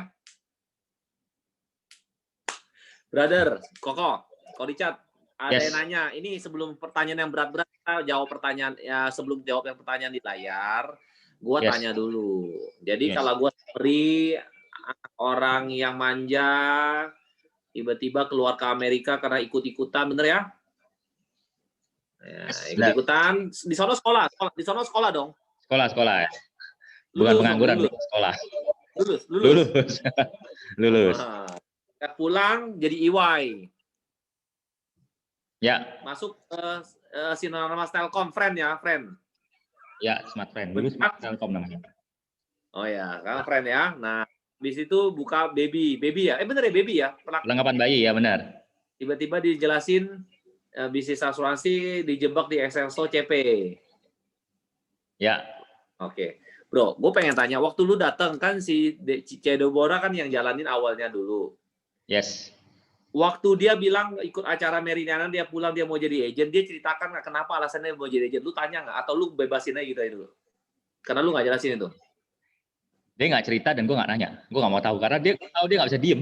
Jadi ya udah lu jalanin yang jalan gue. Udah gue nggak nanya apa-apa. Oke, lalu lu datang jadi AJ karena dibilang masa gue ketemu malam-malam laki, lu nggak nganterin, gara-gara itu lu jadi agent. Yes. Gampang banget ya ngajak lu. Iya, gue gampangan banget ya. Tapi gue nggak jalanin di situ. Bro, setelah lu datang ketemu Supardi Hussein, teman-teman ya, Supardi Hussein kalau boleh tahu ya, ini kan ini di record tapi nggak kan Pak Supardi nggak denger ya. Berapa sih income-nya Pak Supardi waktu zaman dulu, bro? 2013 bener ya dikasih ya. Dia nunjukin di 2008 ya. Gue masih ingat tuh dia nyetak Twitter banyak banget itu ya. Dia intinya 2008 tuh di atas 500 juta sebulan, teman-teman. Di atas di 2008? Yes. Oke, jadi waktu itu 2008 dia bangun rumah cicilannya 200 juta sebulan. Ya, dia ngomong, gue bangun rumah cicilan 200 juta sebulan, 2 tahun. Masa penghasilan gue 200 juta? Dia bilang gitu. Oke, waktu saat lu diomongin, waktu dia Pak Supardi ngomongin lu 500 juta, income lu waktu saat di bayi itu berapa, Toko? Dia nggak ngomong sama gue income berapa, gue kan lihat SPT-nya, bro. Gue ngeliat sendiri, dia nggak ngomong. Gue kaget kan. Tapi kan gue nggak lihat 500 juta doang. Gue ngeliat sebelum-sebelumnya perkembangan dia. Dari 200 juta, 300 juta, 400 juta gitu loh. Perkembangan dia. Oh, jadi dikasih perkembangan setiap tahun ya, bro? Setiap tahun. 2004, 2005, 6, 7, 8. 4 tahun dia tunjukin. Oke, waktu saat itu income lu berapa, bro? Waktu itu income kita udah di atas 100 juta. Di atas 100 juta, ngeliat GoPay juga goyang ya, bro? Goyang lah. Ya, maksudnya gini loh, goyangnya nggak lihat itu doang. Kan dia ngomong 5 tahun 100 juta. Ini nggak 100 juta ini gitu loh. Pertama gitu kan. Kedua, gue bayang gila agen asuransi income-nya 500 juta ke atas nih. Nggak masuk akal gitu loh. Pikiran gue gitu aja. Oh, jadi lu pertama kali lu merendahkan, tiba-tiba karena lu melihat dengan mata sendiri, tiba-tiba lu bengong sendiri. Bener. Gue jadi kayak mulutnya jatuh malu kan ya. Oke ya, lucu ya. Jadi seorang yang maksud gue ya, maksud gue gini loh, kalau orang yang datang karyawan, datang jadi agent, is okay lah, memang cari hidup yang lebih enak. Tapi kan manusia ini kan teman-teman, ini manusia langka, nah. Income dari 100 tetap goyang ya. Apakah langsung gara-gara itu langsung memutuskan join full time? Jadi ketika gue ngeliat itu, kan pertama dia ngomong 5 tahun 100 juta, gue kan nggak goyang. Ngapain begitu loh, gue harus mulai dari potensial di nol lagi gitu loh. Ketika gue lihat angka dia gede dan bisa diwariskan, jadi ingat ya bukan duit doang loh, bisa diwariskan. Itu gue langsung ngeklik dan gue pulang, gue ngomong sama bini gue mau coba jalanin. Kalau nggak jadi ya udah, kalau jadi oke. Tapi kan seperti tadi gue bilang, gue udah belajar arti kata fokus di toko. Nah itulah, gue coba jalanin ini, ya gue harus all out. Kalau nggak percuma gitu loh. Karena Gitu. waktu sempat di toko lu dari yang 3 tahun datang ikutin bini lu pergi ke toko 3 tahun main-main nggak ngerti apa-apa, tapi gara lu fokus 3 bulan lu ngerti ya? Ya, 3 bulan ngerti semuanya. Oke, lu kena mengambil satu konsep namanya fokus ya? Ya. Oke, itu apakah waktu saat lu join, lu merangkak sama Deborah, lu bilang tiba-tiba mau join, apakah lu langsung toko tutup? Enggak kan, pasti? Enggak. Jadi teman-teman ini prinsipnya gini, mungkin teman-teman saat ini masih banyak yang baru nggak di sini ya, bro? Mas, ya campur. Oke. Campur. Nah, mungkin ada teman-teman yang mungkin baru setahun, setengah tahun, atau mungkin 2 tahun, atau mungkin baru jalanin ya. Saya nggak tahu, tapi prinsipnya gini loh, teman-teman ini pasti ada di titik, tiap orang tuh ada titik-titik masing-masing ya gitu. Gue juga sama, ketika jalan itu, gue juga ketika join, bagus ya, gue coba seriusin deh. Tapi kan serius mau, tapi berubah belum mau, gitu ya. Gue belum mau berubah loh, gue masih sombong. Karena apa? Ingat teman-teman, gue dulu lulusan top 10 ya sekolah ya, gue berasa diri gue pinter. Di IWA, bayangin nggak sih, duit ada. Jadi gue berasa kepala gue dongak banget. Jadi ketika lu yang ngerekrut gue, ngajak, kantor dong kok, gue cuma ngomong, lu aja yang kantor sama aja. Lu ceritain gue sama aja kok. Jadi gue sombong teman-teman, gue berasa kayak, gue pasti ngerti lah gitu. Gue pasti ngerti, sombong banget gitu loh. Sampai suatu ketika waktu meeting bareng itu sama Pak Supardi, dia ngomong gini, kantor saya pintunya kecil. Bagi orang-orang yang kepala besar, nggak muat masuknya. Dia cuma ngomong gitu dalam gitu. Jadi kena di gue gitu. Bener juga ya. Nah, entah kenapa Tuhan baik, gue bisa datang ke kantor waktu itu. Gue nggak pernah datang kantor. Pernah datang kantor. Jadi gini teman-teman, proses perubahan itu perlu waktu. Ya, saya juga sama gitu. Saya nggak mau datang, saya nggak mau belajar, saya nggak mau, intinya saya sombong banget ya. Terus kemudian saya coba datang ke kantor, entah kenapa datang ke kantor, nggak ada yang nyuruh, leader saya nggak bisa nyuruh. Saya datang sendiri. Saya datang, saya duduk paling belakang. Waktu itu ada pembicara, saya masih ingat pembicaranya Sudin. Ya, teman-teman nggak tahu Sudin ya. Kalau ngomong teriak-teriakan, dia cuma ngomong apa? Kalau di luar sana agen asuransi adalah yang pintar bicara, salah. Gua orang introvert nggak bisa ngomong. Saya langsung mikir, kok sama kayak gue ya gitu ya kan? Gue nggak bisa ngomong gitu kan. Gue nggak punya temen. Tapi gue hari ini jadi pembicara dalam setahun 50 kali. Gila, setiap minggu jadi pembicara. Jadi nggak bisa ngomong. Berarti bisa hebat juga orang ini ya. Di situ dia ngomong sesuatu yang membuat saya berubah. Di sini ada nggak income-nya 100 juta sebulan? Boleh nggak angkat tangan? Ada berapa orang angkat tangan waktu itu teman-teman? Nah, saya perhatiin kan, itu 100 gitu kan. Nah, terus dia nanya lagi, boleh nggak yang angkat tangan itu, lu bisa capai 100 juta tanpa datang ke kantor ikut sistem. Kalau lu bisa, kalau lu nggak datang kantor lu ikut dapat 100 juta, lu maju ke depan, gue sembah. Gitu. Nggak ada yang maju teman-teman. Kasih tahu ya, garis bawah ya, nggak ada yang maju ya. Ketika nggak ada yang maju, saya kayak berasa ditampar dari jauh teman-teman. Saya ditampar orang Sudin udah jauh, pak. Saya mikir, gila, gue ngapain di sini? Gue ini mau buang waktu atau mau serius itu? Katanya mau fokus, katanya mau ada hasil. Tapi gue nggak mau luangin waktu, gue nggak mau ikutin mereka yang udah berhasil. Salah. Disitulah saya berubah teman-teman. Saya mulai rajin datang kantor, saya mau training, dan disitu mulai ada hasil teman-teman. Nah teman-teman prinsipnya simpel. Anda berubah atau Anda sama. Anda harus berubah untuk dapat hasil. Dan perubahan itu harus dari diri Anda sendiri. Itu sih paling, bro. Jadi gila ya, orang Auban ya. Orang Auban berubah total ya. Iya. Kan saya udah bilang, gua ini sombong banget bro. Kalau lu lihat tahu gua dulu sombong banget deh. Sekarang udah berbeda. Prudential membentuk kita teman-teman. Jadi ada satu anak Auban, tiba-tiba anak kepala jadi gara berubah karena titik Pak Supardi bilang kantor gua kecil bagi kepala orang yang besar ya. Apa yang tadi ngomong? Bagus tuh. Pintunya kecil, kepalanya besar nggak bisa masuk. Pintunya kecil, kepala besar nggak bisa masuk. Wah keren. Gila keren. Gue per 13 tahun gue baru bisa tahu juga bahwa tabel medical bisa lu jadikan sebagai selling. 13 tahun gue di sini gue baru bisa memikirkan ternyata lu bisa jadikan itu sebagai selling point ya. Hebat ya, brother. Ya, itu gila, teman-teman. Luar biasa lu ini. Ini luar biasa banget. Nah, teman-teman, ini ada pertanyaan dari lapangan. Bagaimana cara lu mendapatkan referensi, Bro? Cara mendapatkan referensi. Ini teman-teman. Prinsip saya, cara mendapatkan referensi, cara menjual, cara rekrut sama, teman-teman. Orang mau direkrut, teman-teman mau join agent karena ada kebutuhan nggak? Pasti ada kebutuhan. Orang mau ambil polis karena ada kebutuhan nggak? Ada kebutuhan. Orang mau referensi Anda karena dia juga ada kebutuhan, teman-teman. Kalau dia nggak ada kebutuhan, enggak. Contoh nih, paling gampang deh. Anda berprestasi, Anda masuk koran, Anda hebat, dia perlu apa-apa, Anda kecekatan cepat, otomatis ketika tiba-tiba ada temannya yang udah asuransi, sigap dia. Lu sama agent gue aja deh gitu. Dia tiap tahun naik masuk koran loh, dia hebat loh. Terus gue minta apa cepet loh, gue kan diurusin. Dia ada kebutuhan, dia biasanya bangga dengan itu, benar nggak? Kebutuhan dia adalah dia bangga punya saya. Contoh ya teman-teman ya. Nah kebutuhan lain apa? Contoh, minta apa? Gini, ketika saya minta referensi itu gini. Ada orang yang suka sosial, benar nggak? Lu lihat, kalau saya cerita produk ya, menurut lu bagus nggak? Bagus sih. Kira-kira di sekeliling lu, temen lu, saudara lu, bisa terbantu nggak produk ini? Kira-kira, ini kalau dia orang sosial ya, kira-kira lu bisa, menurut lu ini produk bisa bantu orang nggak? Bisa bantu temen lu nggak, saudara lu nggak? Kira-kira bisa berdampak nggak buat mereka? Boleh nggak lu kenalin ke gue, supaya gue bisa ngomong? Karena lu tahu gue, kalau gue ngomong kan gue nggak suka maksa-maksa, lu kenal gue lah gitu. Nah prinsipnya gitu teman-teman. Jadi cara membuat referensi adalah mengenal nasabah itu, dia sukanya apa gitu. Gitu loh teman-teman. Menurut saya gitu. Ini prinsipnya sama sih, menjual, merekrut, termasuk referensi sama. Cari tahu apa yang dibutuhin. Gitu sih. Mungkin jawab nggak gitu? Oh, kejawab bro. Bro, setelah lu bermain di asuransi, ada titik poin di mana menyatakan bahwa ini yes bisnis lu bro. Kalau awal coba, katanya oke, gue mau coba, berjalan waktu pasti ada satu titik momen yang menyatakan yes ini bisnis gua, bisnis yang satu lagi tutupnya kapan?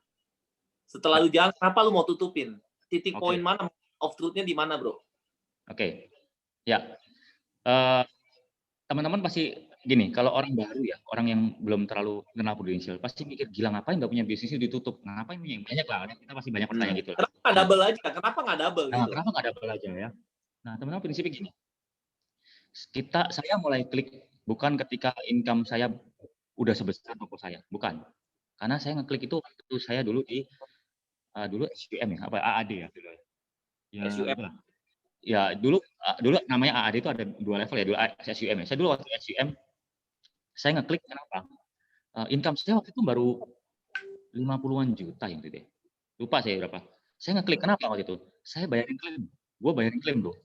Ya, jadi ceritanya dulu waktu gue prospek awal-awal agent, kan namanya agent kita prospek akhirnya minta referensi ke saudara, ya kan?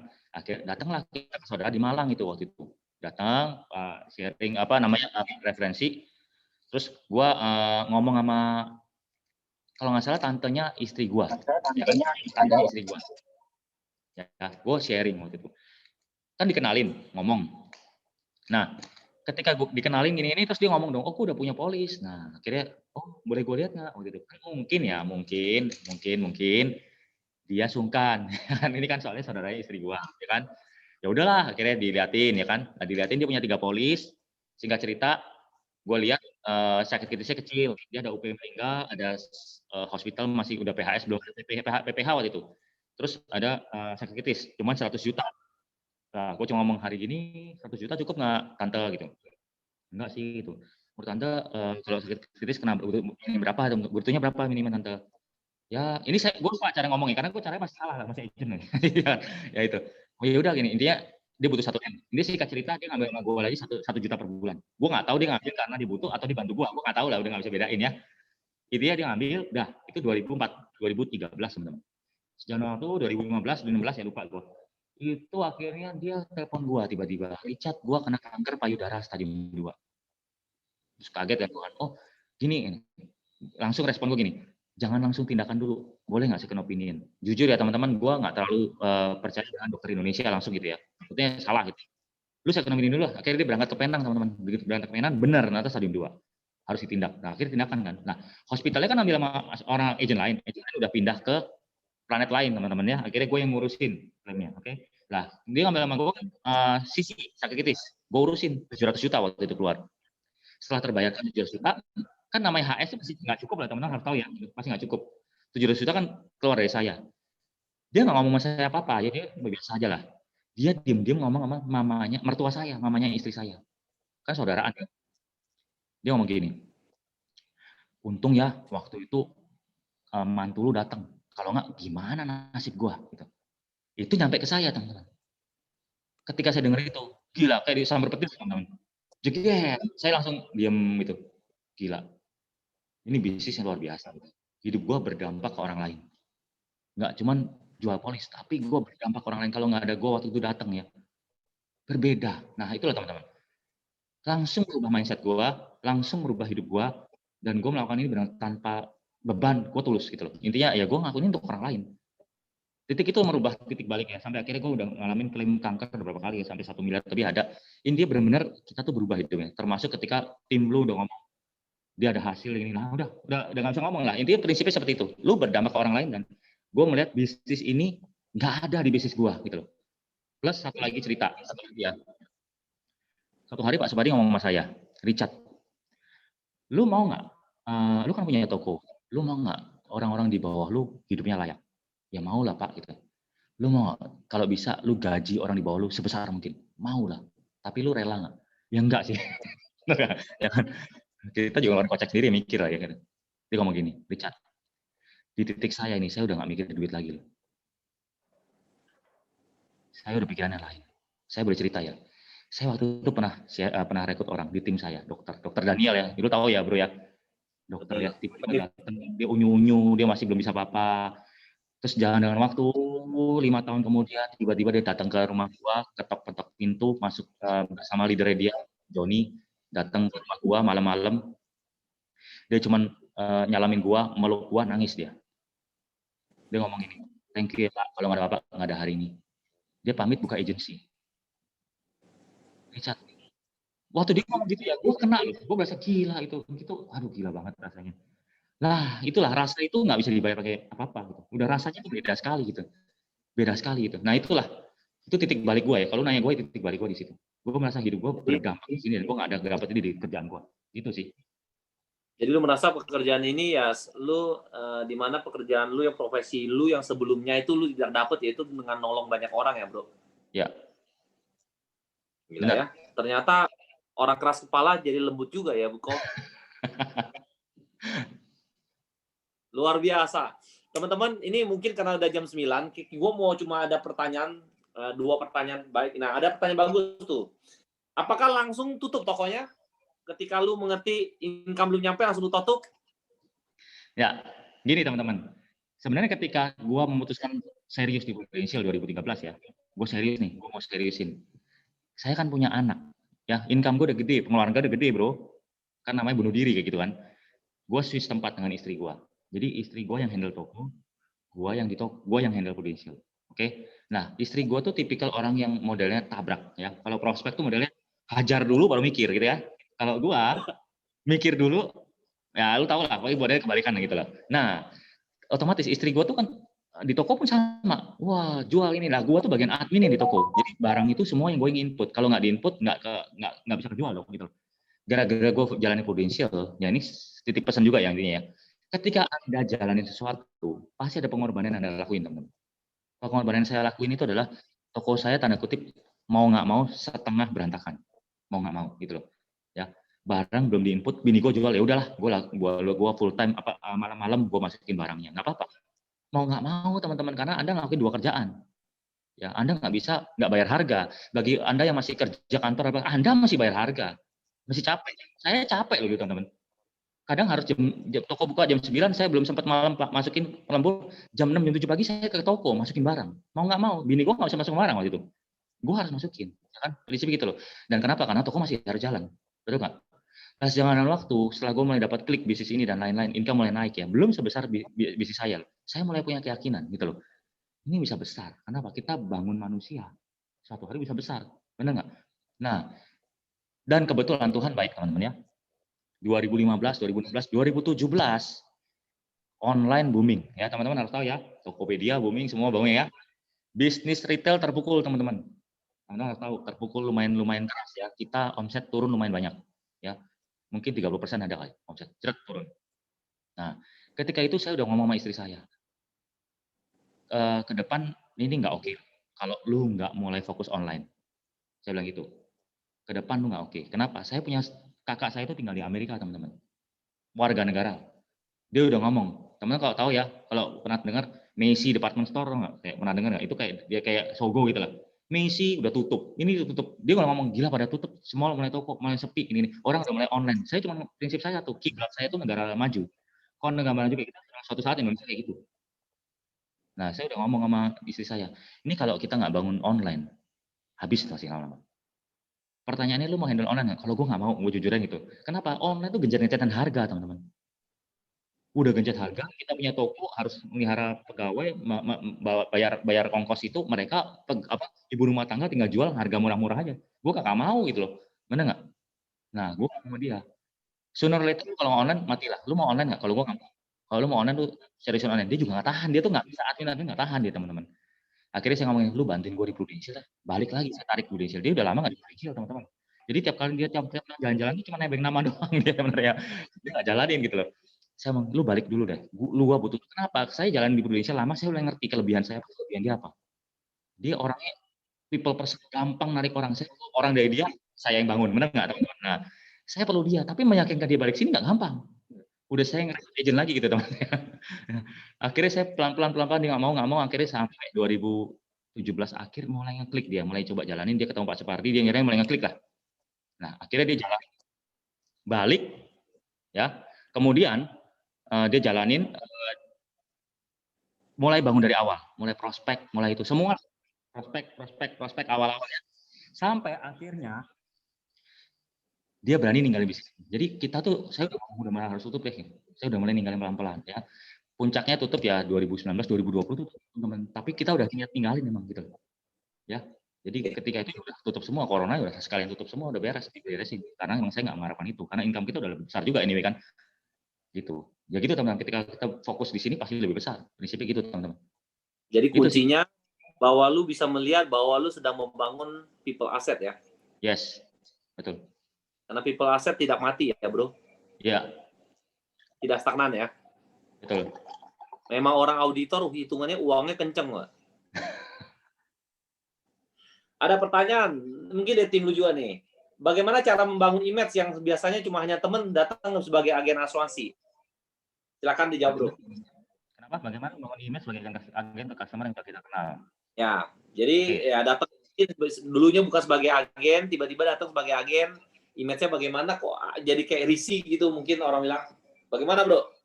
Kalau tiap orang beda-beda. Kalau gua ketika datang, gua gengsi. Jadi ngomong susah, ya kan? Setelah ngelewatin gengsi itu mau nggak mau ngomong, benar nggak? Ketika mau ngomong, respon orang ada dua. Ada yang menjauh, ada yang enggak. Kita nggak bisa menghindari. Suara gue jelas ya? Jelas. Suara jelas ya. Ada respon orang menjauhi, ada respon orang biasa-biasa aja. It's okay gitu loh. Ya pertanyaannya, kalau dia menjauhi gimana? Ya nggak apa-apa. Kita kan nggak bisa apa-apa. Orang menjauh apa nggak jauh tuh nggak bisa, bukan keputusan kita gitu loh. Tapi prinsipnya gini teman-teman. Kalau nanya gimana cara membangun image, caranya ya lu ngomong aja. Lu ngomong, lu di Prudential, lu ngasih value di Prudential itu, lu berbeda dengan orang lain. Intinya tuh orang lain maksa-maksa jualan, lu jangan seperti itu, berbeda. Pelan-pelan nunjukin lu prestasi, pelan-pelan nunjukin lu capable, dia yang menjauhin lu akan balik ke lu. Udah pasti. Itu terjadi sama saya. Jadi yang jauh tuh bisa balik lagi tiba-tiba. Ya gitu doang, nggak ada cara lain. Caranya adalah jadi mukanya di ini aja. Ini pertanyaan ini adalah merasa ada muka masih gitu. Jadi intinya adalah by the time ketika lu melakukan approaching dengan elegan ya orang akan ya sadar bahwa lu berbeda dengan orang lain ya, bro. Yes. Ya. Oke. Pertanyaannya cuma satu jawabannya. Mesti berani muka tembok lah, berani ini lah. Kalau di slide lu tadi lu ngomong sering lu bilang jangan jadi dukun ya. Ya, jangan jadi dukun, betul. Ya. Oke. Bro, itu ada pertanyaan lagi. Ada pengalaman terburuk nggak? Ini pertanyaan terakhir dari floor, habis itu gua ambil alih teman-teman karena ada jam 9. Pengalaman terburuk ketika lu menjadi agen asuransi melakukan bisnis ini, apakah yang lu ingat, bro? Apakah gara udah saking enaknya juga udah jadi lupa semua, bro? Gini, kalau nanya pengalaman terburuk ya sebenarnya karena gue nggak mikirin itu buruk apa enggak. Gue gini teman-teman, prinsipnya gini. Berkesan lah, berkesan. Prinsipnya gini, ketika kita jalanin, anggap lu tuh lagi belajar. Jadi lu nggak akan merasa itu beban menurut gue ya. Karena kalau lu merasa terburuk tuh karena lu jadi beban gitu loh. Kalau menurut gue ya gitu loh. Ketika lu merasa ya gue jalanin ini, prinsipnya adalah gue harus lebih baik dari kemarin.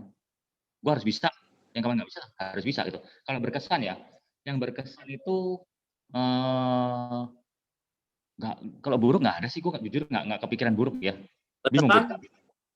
Berkesan, oh iya ngomong tahun lalu lu ada klaim 1,5 miliar ya, bro, rumah sakit, boleh cerita? Kalau satu klaim itu kebetulan tim gua ya yang klaim ya. Jadi ini juga ya cukup berkesan juga karena ini nasabah alot tadinya ngambilnya, dia alot banget ngambil. Kebetulan nasabahnya itu mamanya sendiri, teman-teman. Ya, ini mamanya agent saya, mamanya leader saya lah. Dia pertama mau prospek mamanya tuh susah banget, akhirnya dipaksa karena dia udah believe, tim saya ini udah believe asuransi bagus. Nah, dia ngomong, lu mesti ngambil, tujuannya bukan apa, tujuannya ini penting gitu. Waktu itu masih 2019, teman-teman. Itu belum ada corona, belum ada apa-apa ya. Akhirnya ngambil. Nah, setelah ngambil, kayak karena mungkin dipaksa anaknya yang ngambil. Tahu dari mana 2020 dia kena corona loh. Ya, kena corona, komplikasi, sampai akhirnya habis 1 M lebih, teman-teman. 1 M Ya, berapa, bro? 1,1 M, kalau nggak salah. 1,1, 1,2 lah. Ya, intinya komplikasi ya, karena komplikasi. Sayangnya meninggal mamanya. Ya, ini jadi case-nya sampai meninggal ya. Dari 1 M lebih itu obatnya doang, aneka perawatannya 900 juta lebih, hampir 1 M. Obatnya Gitu, apa tuh? Rendesivir sama Gamaras tuh? Ya, ada kamar segala ya. Mahal sekali pokoknya. Ya, intinya klaim dibayar. Ya, waktu itu juga dia deg-degan. Jadi tim saya juga deg-degan. Aduh, dibayar nggak nih kok? Tapi gini, prinsipnya dia ngomong sama saya setelah dibayarkan. Ini gua tes nih, dia ngomong gini, gua tes nih. Kalau dibayarkan, gua makin cinta. Kalau nggak dibayarkan, gua tanda tanya. Dia ngomong gitu loh. Tapi setelah dibayarkan ngomongnya, ternyata dibayar loh. Setelah dibayarkan ya, luar biasanya teman gua ya. Jadi grieving ya. Tim gua itu grieving kan mamanya meninggal, deket banget sama mamanya loh. Dia grieving, tapi itu membuat dia kuat loh. Ternyata asuransi itu dampaknya sebegitu besar. Dan dia mulai kontak nasabah dia, teman-teman dia, dan dia udah nothing tulus ngomongnya. Udah pokoknya benar-benar ngomong itu berapi-api karena dia benar-benar meyakini. Gara-gara dia meyakini itu, Star Club London teman-teman ya. Prinsipnya beliefnya besar dulu teman-teman. Gitu teman-teman. Karena dia melihat sama sendiri akhirnya berubah total menjadi Star Club London ya teman, bro. Yes. Ya.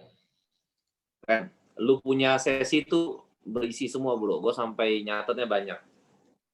Sekarang pertanyaan dari gua terakhir. Ya. Waduh, deg-degan gua nih. Iya, Hopekeeper, penjaga harapan, bro. Harapan apa yang lu capai lagi sih, bro? Udah kaya, istri cantik, anak udah cakep, uang ada. Apa lagi yang lu mau cari sih, brother? Koko gue ini. Kalau ini sebenarnya ini grup ini gue bikin, tadinya gue mikir namanya apa ya, akhirnya gue terbesit sama istri gue ya, mikir apa namanya, Hopekeeper, maksudnya apa? Setiap orang yang join pasti ada harapan. Nah, gue mau sebagai yang menjaga harapan mereka supaya itu tercapai gitu loh. Prinsipnya adalah gue mau menjaga dan gue mau capai sama-sama harapan mereka. Prinsipnya itu aja sih. Tapi ada harapan lu ya dong yang ingin lu capai di kemudian hari, bro. Sharing dong, apa sih yang ingin capai seorang Koko Richard ini? Kalau hari ini ya, jujur ya. Karena potensial itu masing-masing berbeda-beda kan harapan orang kan. Ya. Gue pengen tahu seorang auditor, seorang anak keras kepala berubah total, seorang introvert ya, seorang introvert jadi bisa jadi jago ngomong begini. Nah, apa sih harapan lu, bro, di kemudian hari dengan bisnis ini? Kalau gue sih sejak gue menemukan apa yang gue mau di Prudential sampai sekarang nggak berubah, bro. Jadi dulu ketika gue pengen bisa diwariskan jadi AD ya, udah jadi AD udah dapat kan, kembali lagi bukan itunya gitu, langsung berubah. Saya cuma melihat gila, seandainya kita gini, Pak Subari cuma ngomong gini loh, Richard, hidup lu berdampak, apa tandanya hidup lu berdampak? Ketika nanti suatu hari lu meninggal, seberapa banyak orang datang ke rumah duka dan menangisi kepergian lu. Itu artinya dampak lu segitu besar. Dan gue melihat ketika tahun lalu WAT meninggal, tahu ya kan, WAT satu kantor kita Bang Agus ya. Gila bro, itu corona loh ya. Itu kan lagi sesi corona kan, lagi musim corona kan. Yang datang itu kan rumah duka Fiverr kan banyak tuh. Ruangannya kan banyak kan. Ramai banget, dia dari yang dia punya itu bisa full, datang cuma di Bang Agus doang. Yang lain sepi, Bang Agus ramai sampai penuh loh.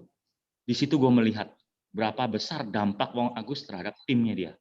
Semua kehilangan, dan bahkan nggak usah ngomong dia, nggak usah ngomong timnya, gue aja kehilangan dan gue nangis loh bro. Gue berasa kehilangan seorang WAT. WAT itu seorang mentor buat gue, dia berdampak, dia mentorin tim gue, dia nggak ada hubungan apa gue, tapi dia mau bantu. Dia berdampak terhadap hidup gue gitu loh. Dan gue nangis loh, dia pergi tuh gue nangis. Nah gue melihat itu teman-teman ya, gue jadi merasakan gila, gue mau jadi kayak dia gitu loh. Hidup gue berdampak ke orang lain, nggak cuma melulu uang kan. Hidup gue berdampak ke orang lain, dan orang akan merasa kehilangan gue ketika gue pergi. Prinsipnya itu aja. Itu sih. Keren banget ya.